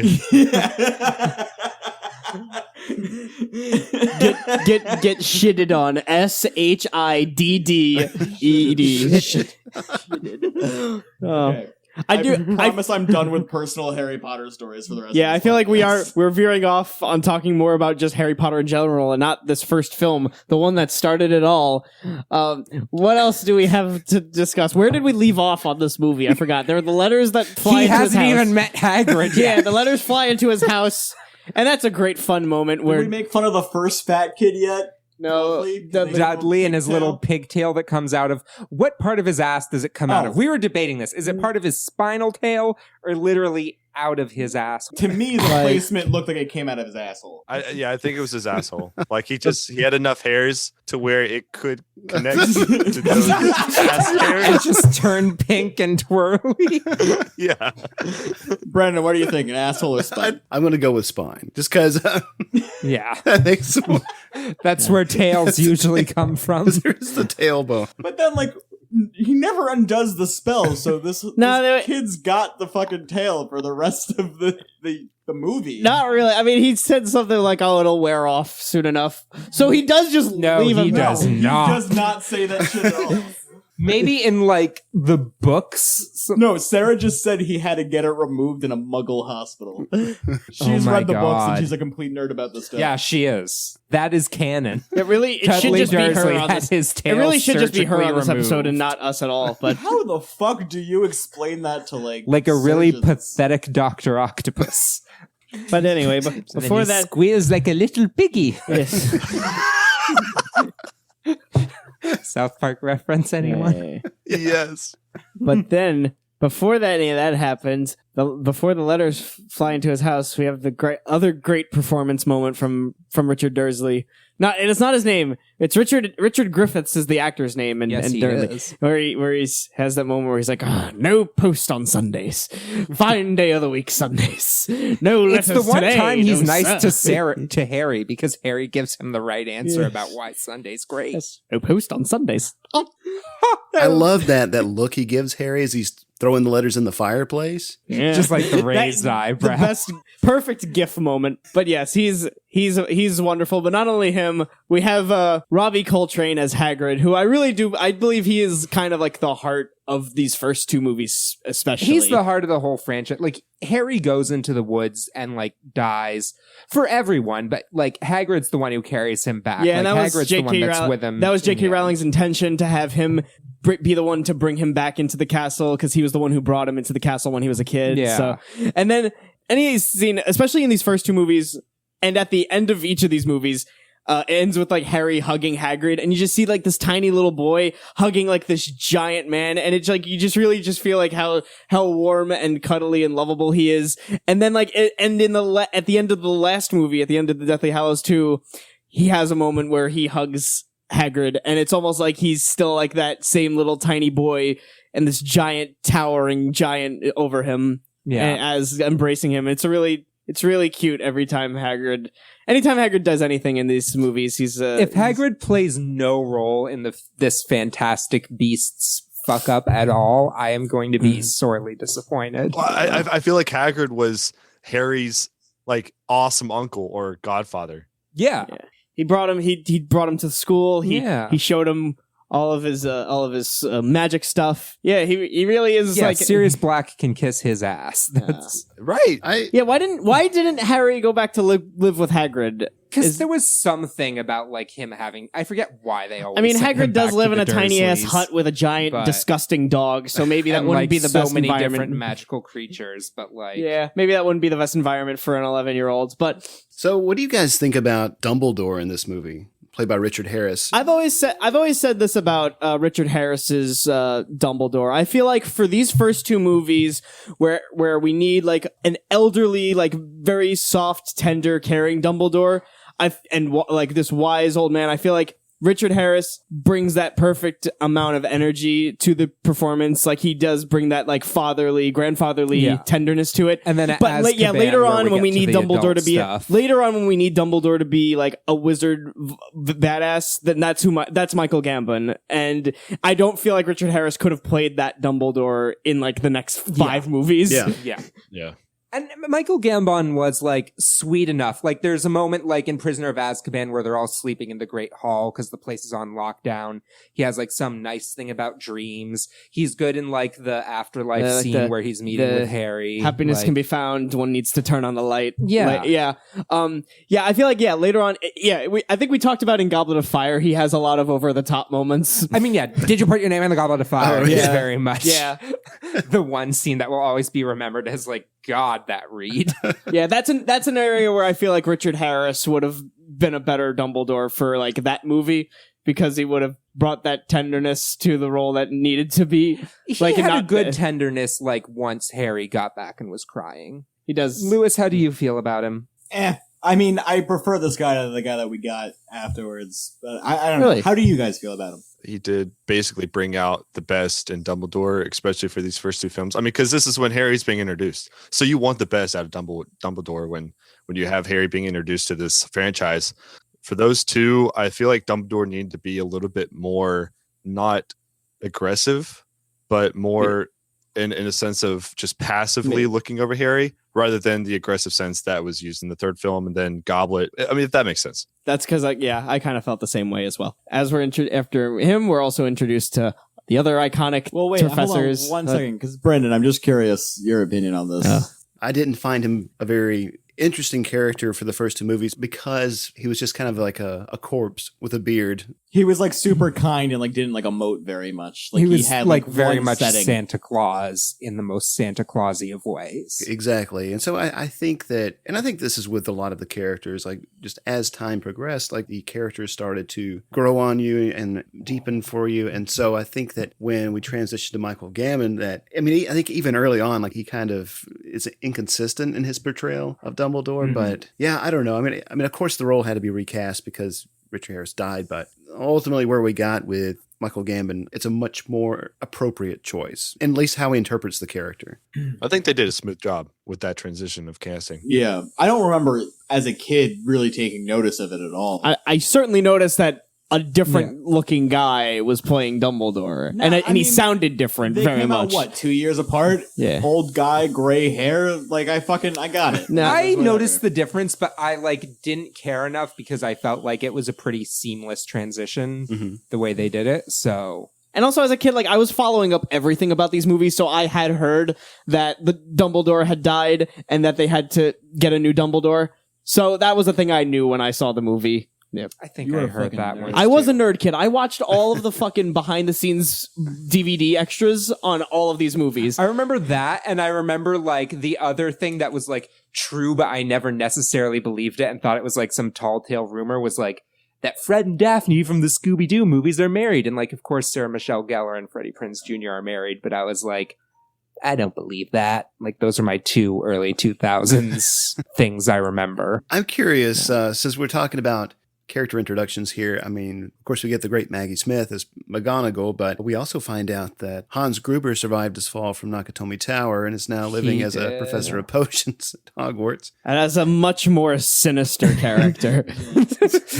Honestly, this movie is the best introduction for not just kids, but anyone to basically the greatest array of British actors working then and today and before. They got the casting department on these movies was top notch in just getting everyone they needed to. Yeah. All the way up until the end. And I even feel like Snape's introduction into this movie as Harry, as we're seeing it through the eyes of this kid, it's he does capture that essence of being this intimidating, mean teacher that you're afraid of as a child. I had a teacher, ironically, her name was Mrs. Pape, Pape. Swear to God, 4th grade teacher that scared the shit out of me and just reminded me of Snape a lot. I always remembered making that comparison. I hope What's it's not just so a name weird thing. is I always felt the teachers who I thought I would like the most or seem the nicest always turned out to be the biggest shitheads, and then the ones who always seemed the meanest turned out to be the greatest ones. Yeah, I which ever is had. a running theme. It's a running theme throughout this series because Snape this whole time we're told is a bad guy, but Yeah. then it's revealed that he was actually on Harry's side and helping him the entire time. But then we get teachers who are we begin to trust, but then it turns out that they're a little shady after that, Mad Eye Moody and all the Defense Against the Dark Lockhart Arts teachers. It was so weird, though, Slughorn 'cause, and never over my time watching this series that I ever oh, Snape's a bad guy. The first movie I was oh, Snape's evil, and then by the end of it I'm oh, he's not evil, and then for the rest of the time I'm oh, he's just a dick. He's not a bad guy, he's just an asshole. But then when you get to There's 6, plenty of you people do think he's a bad guy, and then you get to 7 and you're oh no, wait, he was the greatest He was the guy. greatest guy. Yes, exactly. It's a fucking emotional roller coaster. It's pretty incredible, Yeah. like the way his story arc kind of ebbs and flows, and really, like you feel like an emotional connection to him by the end of the whole thing, and you are really sad when he ultimately meets his end. Like what he went through with Harry's mom. Like, let's just pause for a moment. When I saw that entire snippet about like his sacrifice, like everything he went through with Harry's mom and how Harry's dad was a dickweed, and how you're just looking at that, you're just like, what the actual fudge cakes. That entire sequence in this finale that is kind of nonstop action. We have this moment, this like 5 to 6, 7 minute long sequence where all of the emotional like resolution of the series comes through. It's like, it's where whenever people try to make the claim that like the movie being split into 2 parts hurts it because the first part's just boring and nothing happens, and then the second movie's nothing but action. I'm like, no, this part is the most expensive indie movie ever made. It is just like a sullen indie drama, and it's so good. Yeah, and then the second movie is like we're getting every single bit of emotional payoff plus an exciting as hell finale. Action, yeah. Yeah, I feel like any series that's been going on this long deserves to have an ending that's as good as the Deathly Hallows movies. I hope that Endgame can be that for the Avengers. Don't but even get me fucking started. At all 3 hours. Could we talk really quickly about the Sorting Hat ceremony? Yep. Yes. Yeah. And how kids can just ask for whatever house they want, apparently. That's just how it works. You look at Draco Malfoy's face when he puts that hat on. You know that in his head he was like, I want to be in Slytherin. Yeah. The Sorting Hat does not think for a second before putting in Slytherin. The hat looks scary to me. It looks like Oogie Boogie from Nightmare Before Christmas. It does. Yes, that is a perfect To be fair, the Sorting Hat's the villain of the whole series. It's conspiracy. Yeah, if he He would've- sorted Voldemort. He knows what all these shitheads who've ever been to Hogwarts were thinking and was just like, no, I won't tell you The Sorting anything." Hat is complicit in the Wizard Holocaust. Yeah, no. And that's exactly what they are, magic Nazis, and you have a house full. I'm sorry This- to 2 people here who identify as Slytherins. This is not a real thing.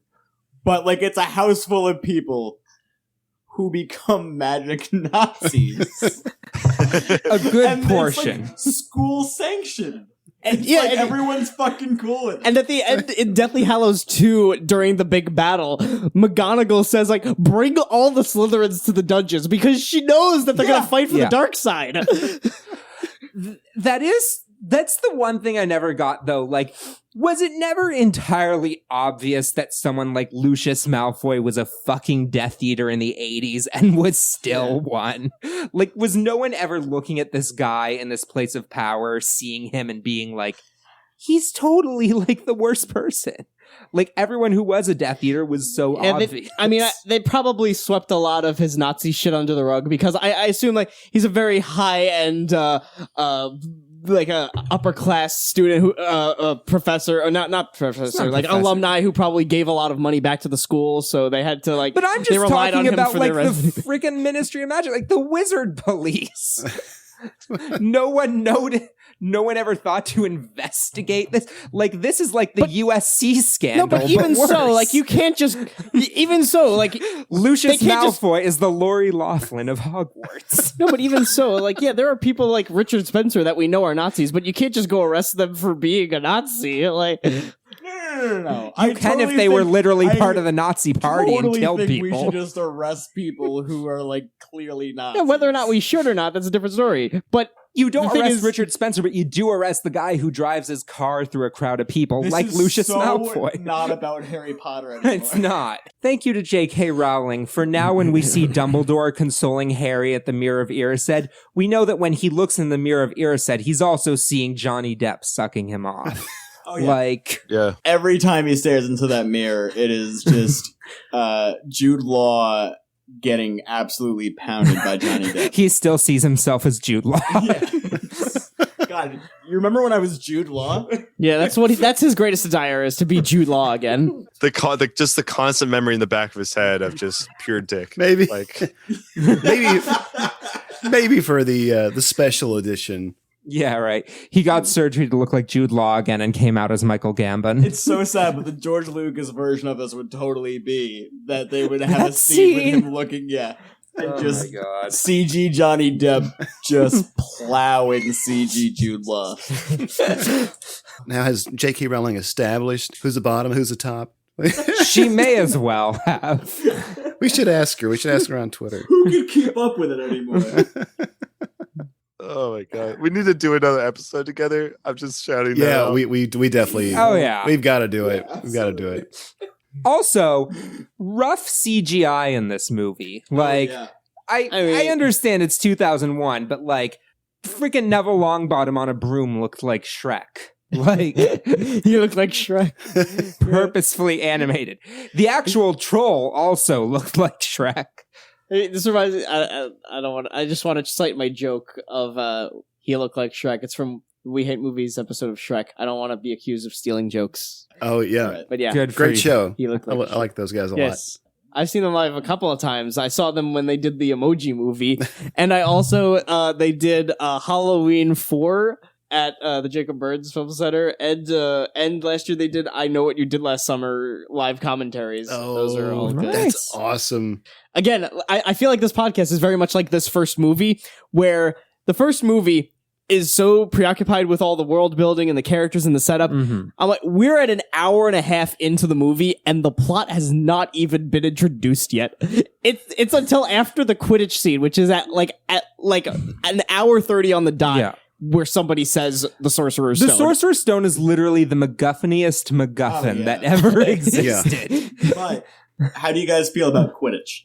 Well, I thought it was a pretty neat concept until people started playing it for real. Oh, isn't that the most like disappointing thing is seeing like real life Quidditch? That started in Vermont also to add to the disappointment. Where I went to get my master's in Tennessee, I was driving past this soccer field and there were these big hula hoops on poles and people running around with these dollar store broom handles. They just looked ridiculous. I really didn't understand what was happening. That is so upsetting. And they were like the most unathletic people. God. They were me? With brooms between their legs. It's like LARPing, but LARPing's more impressive. In that Yeah. first flying class, I swear like 4 kids learned about their bodies when they were trying to mount that broom. They looked like they were getting some I feel like one of them weird- was Neville Longbottom. Oh yeah. yeah. Neville figured some shit out that day. That's J.K. Rowling's next reveal is that Neville came on his feet. Neville's first flying lesson made him realize his sexuality. Neville came during every class at Hogwarts. He had a real thing for a woman named Madam Hooch. Literally, like, that woman probably had to take a breathalyzer every other day. He also, because of his herbology fixation, probably had a close relation to Madame Sprout, I believe is her name. Oh yeah, yeah. Yeah.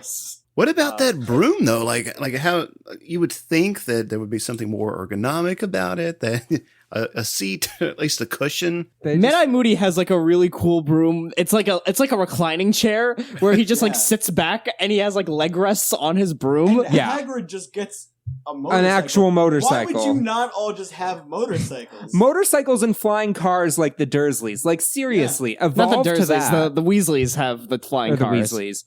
Also, like, if you can turn yourselves into flying smoke creatures, whoever needs brooms? The Wizarding World makes no television series sense. Lost. The Death Eaters don't need brooms, but everyone else does. It's like, Right, yeah, you could just disapparate and just go wherever. yeah. Or they're like riding brooms and they're just doing the Wicked Witch of the West thing with the smoke behind them. Another iconic theme. Iconic witch and wizard movie.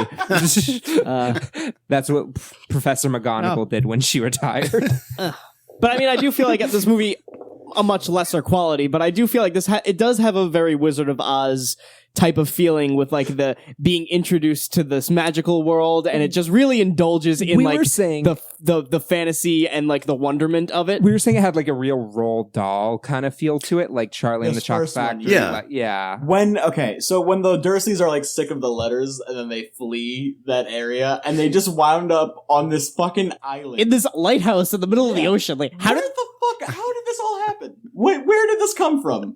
Why do they just have access to a rock? What if the Dursleys went to the cabin from Evil Dead instead? Oh, better movie. Yeah.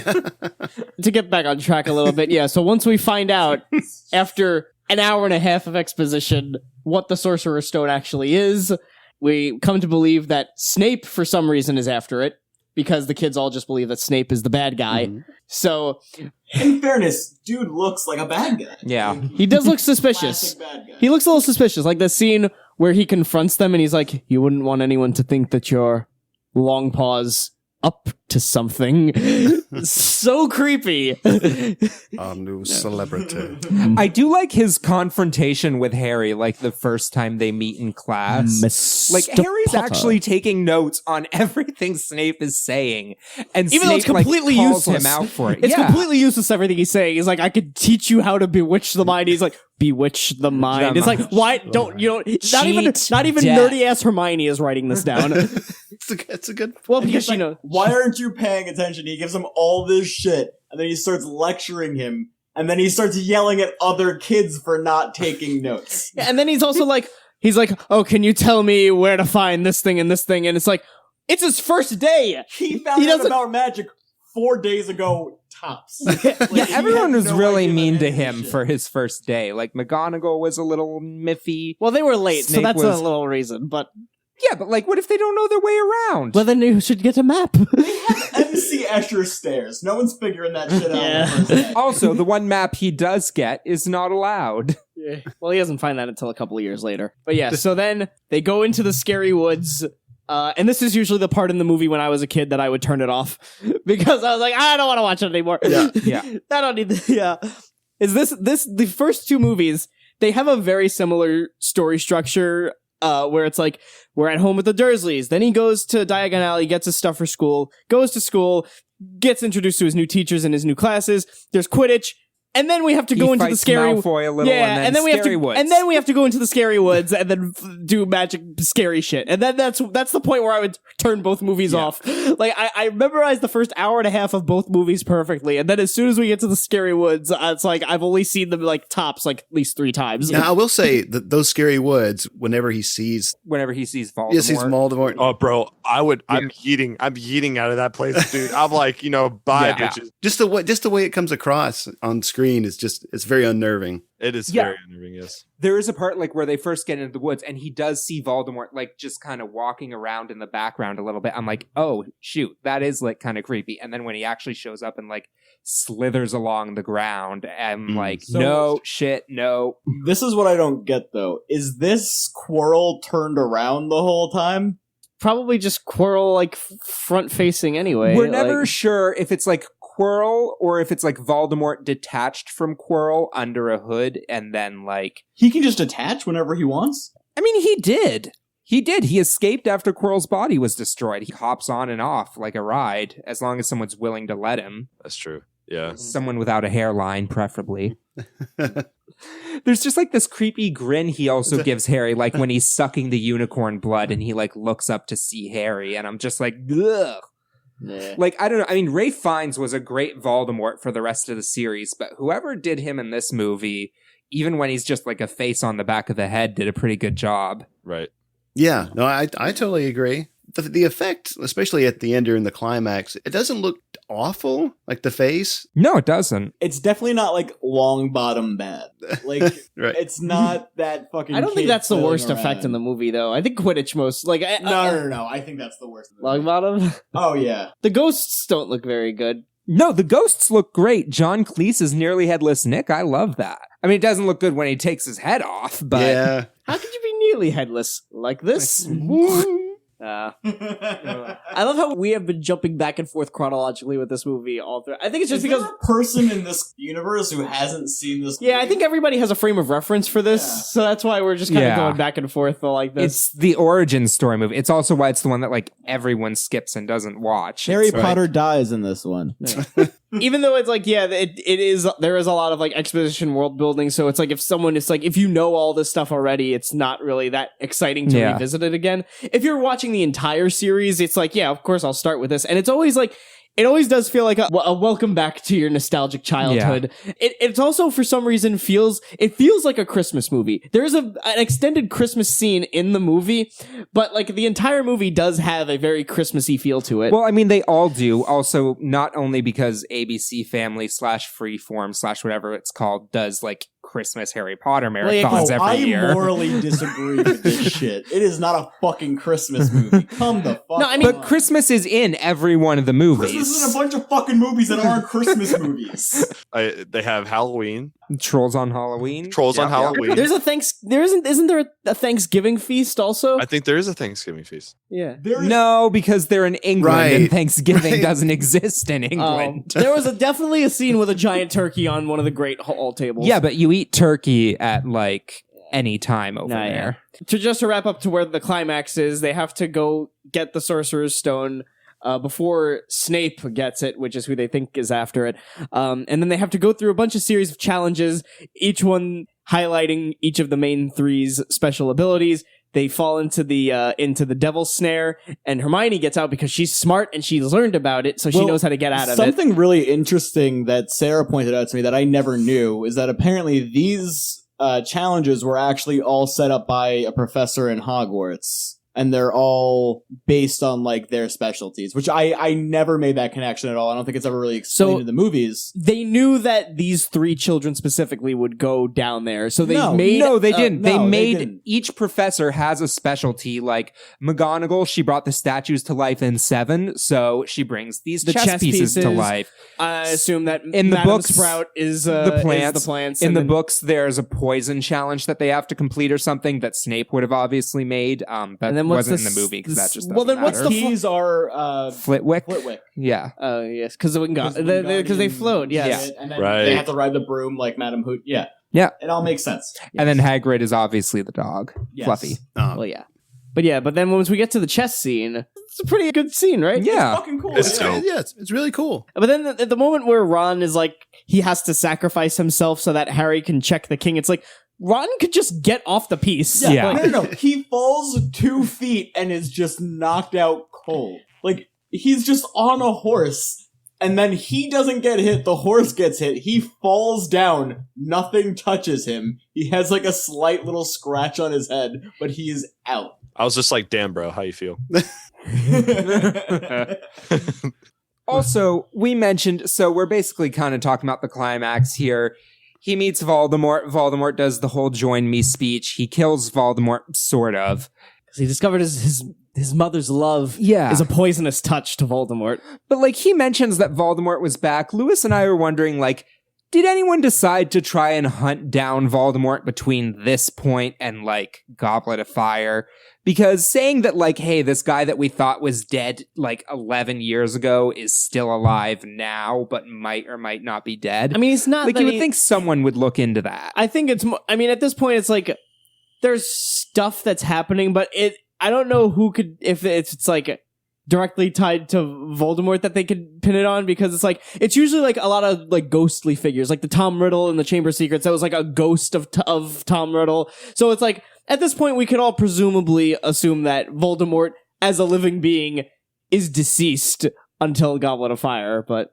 Now that's a good point. I mean, I think that there was really no sense of urgency to look into the matter because it just seemed like everybody was so... They were willing to let an 11-year-old deal with it. Like, right, exactly, yeah. He can fight the Dark Lord. We're not going to say his name. Just ignorance, I guess. Just Hogwarts was not being harmed. So because it was not being physically harmed, it was just like, why bother? Yeah, even leading into the 5th movie, after it's like, Voldemort is clearly back in a physical form and he's rallying his troops, but everybody's still like, oh no, that's fake news.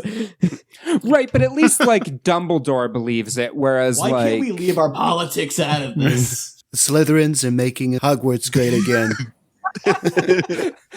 Voldemort has been exonerated. The Filch report confirms it. Can I point out something I noticed at the end of this movie that's now bugging the shit out of me? Harry Potter at no point in this movie purposefully casts a spell. Absolutely. He does it once by accident and makes his dumb idiot cousin fall into a bunch of water with a snake. But he never casts a spell. Hermione is the real MVP here. Yeah. Yeah.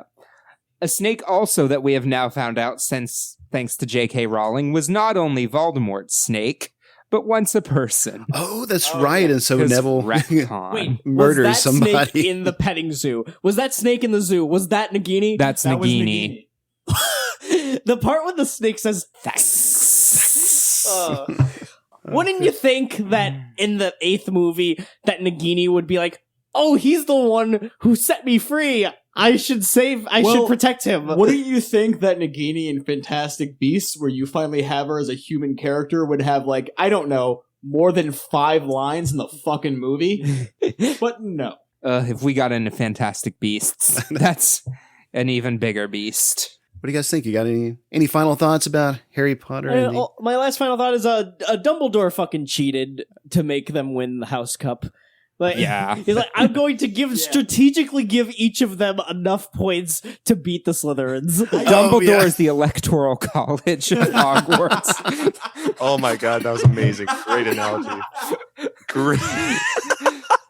We Slytherins won the popular vote. We were wrong.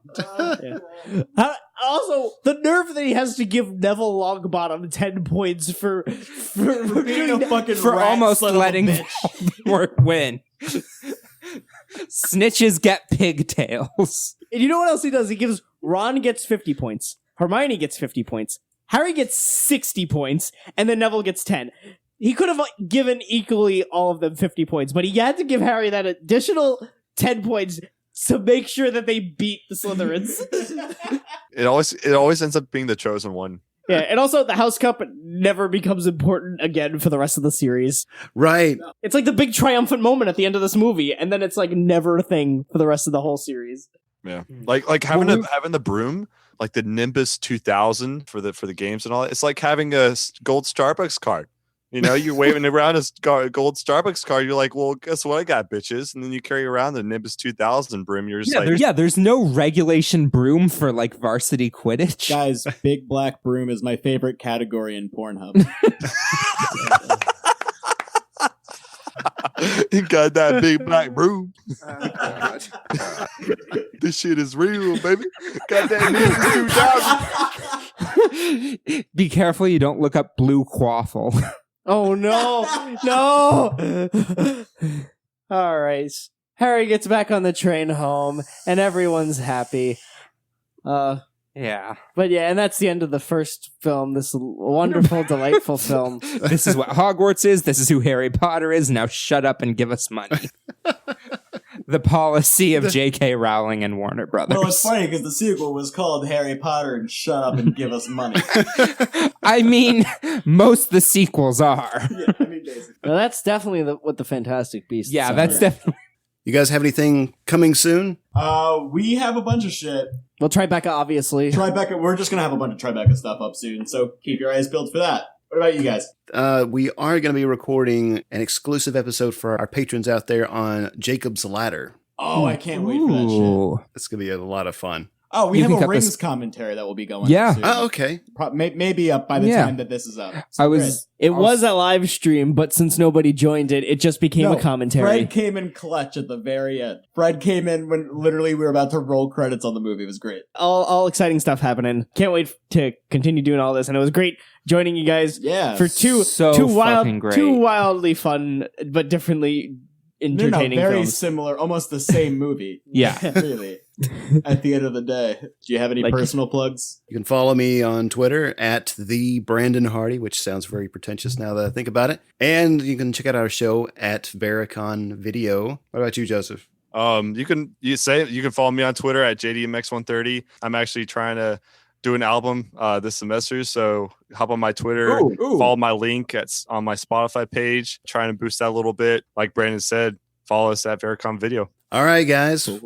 This has been an absolute treat. I've had a wonderful time. Yeah, thank you guys so much. This was The a best blast. time. Yeah. Thank you all. And yeah, let's definitely do this again. However you're listening to this episode, if you're listening to it on our feed at Varicon Video, go check out Random Movie Roulettes and vice versa. We're all part of the same. Check out the other show you're not already listening to. All the Yeah. porn and dick jokes will be carry right over there. into Yeah. ours. All the above.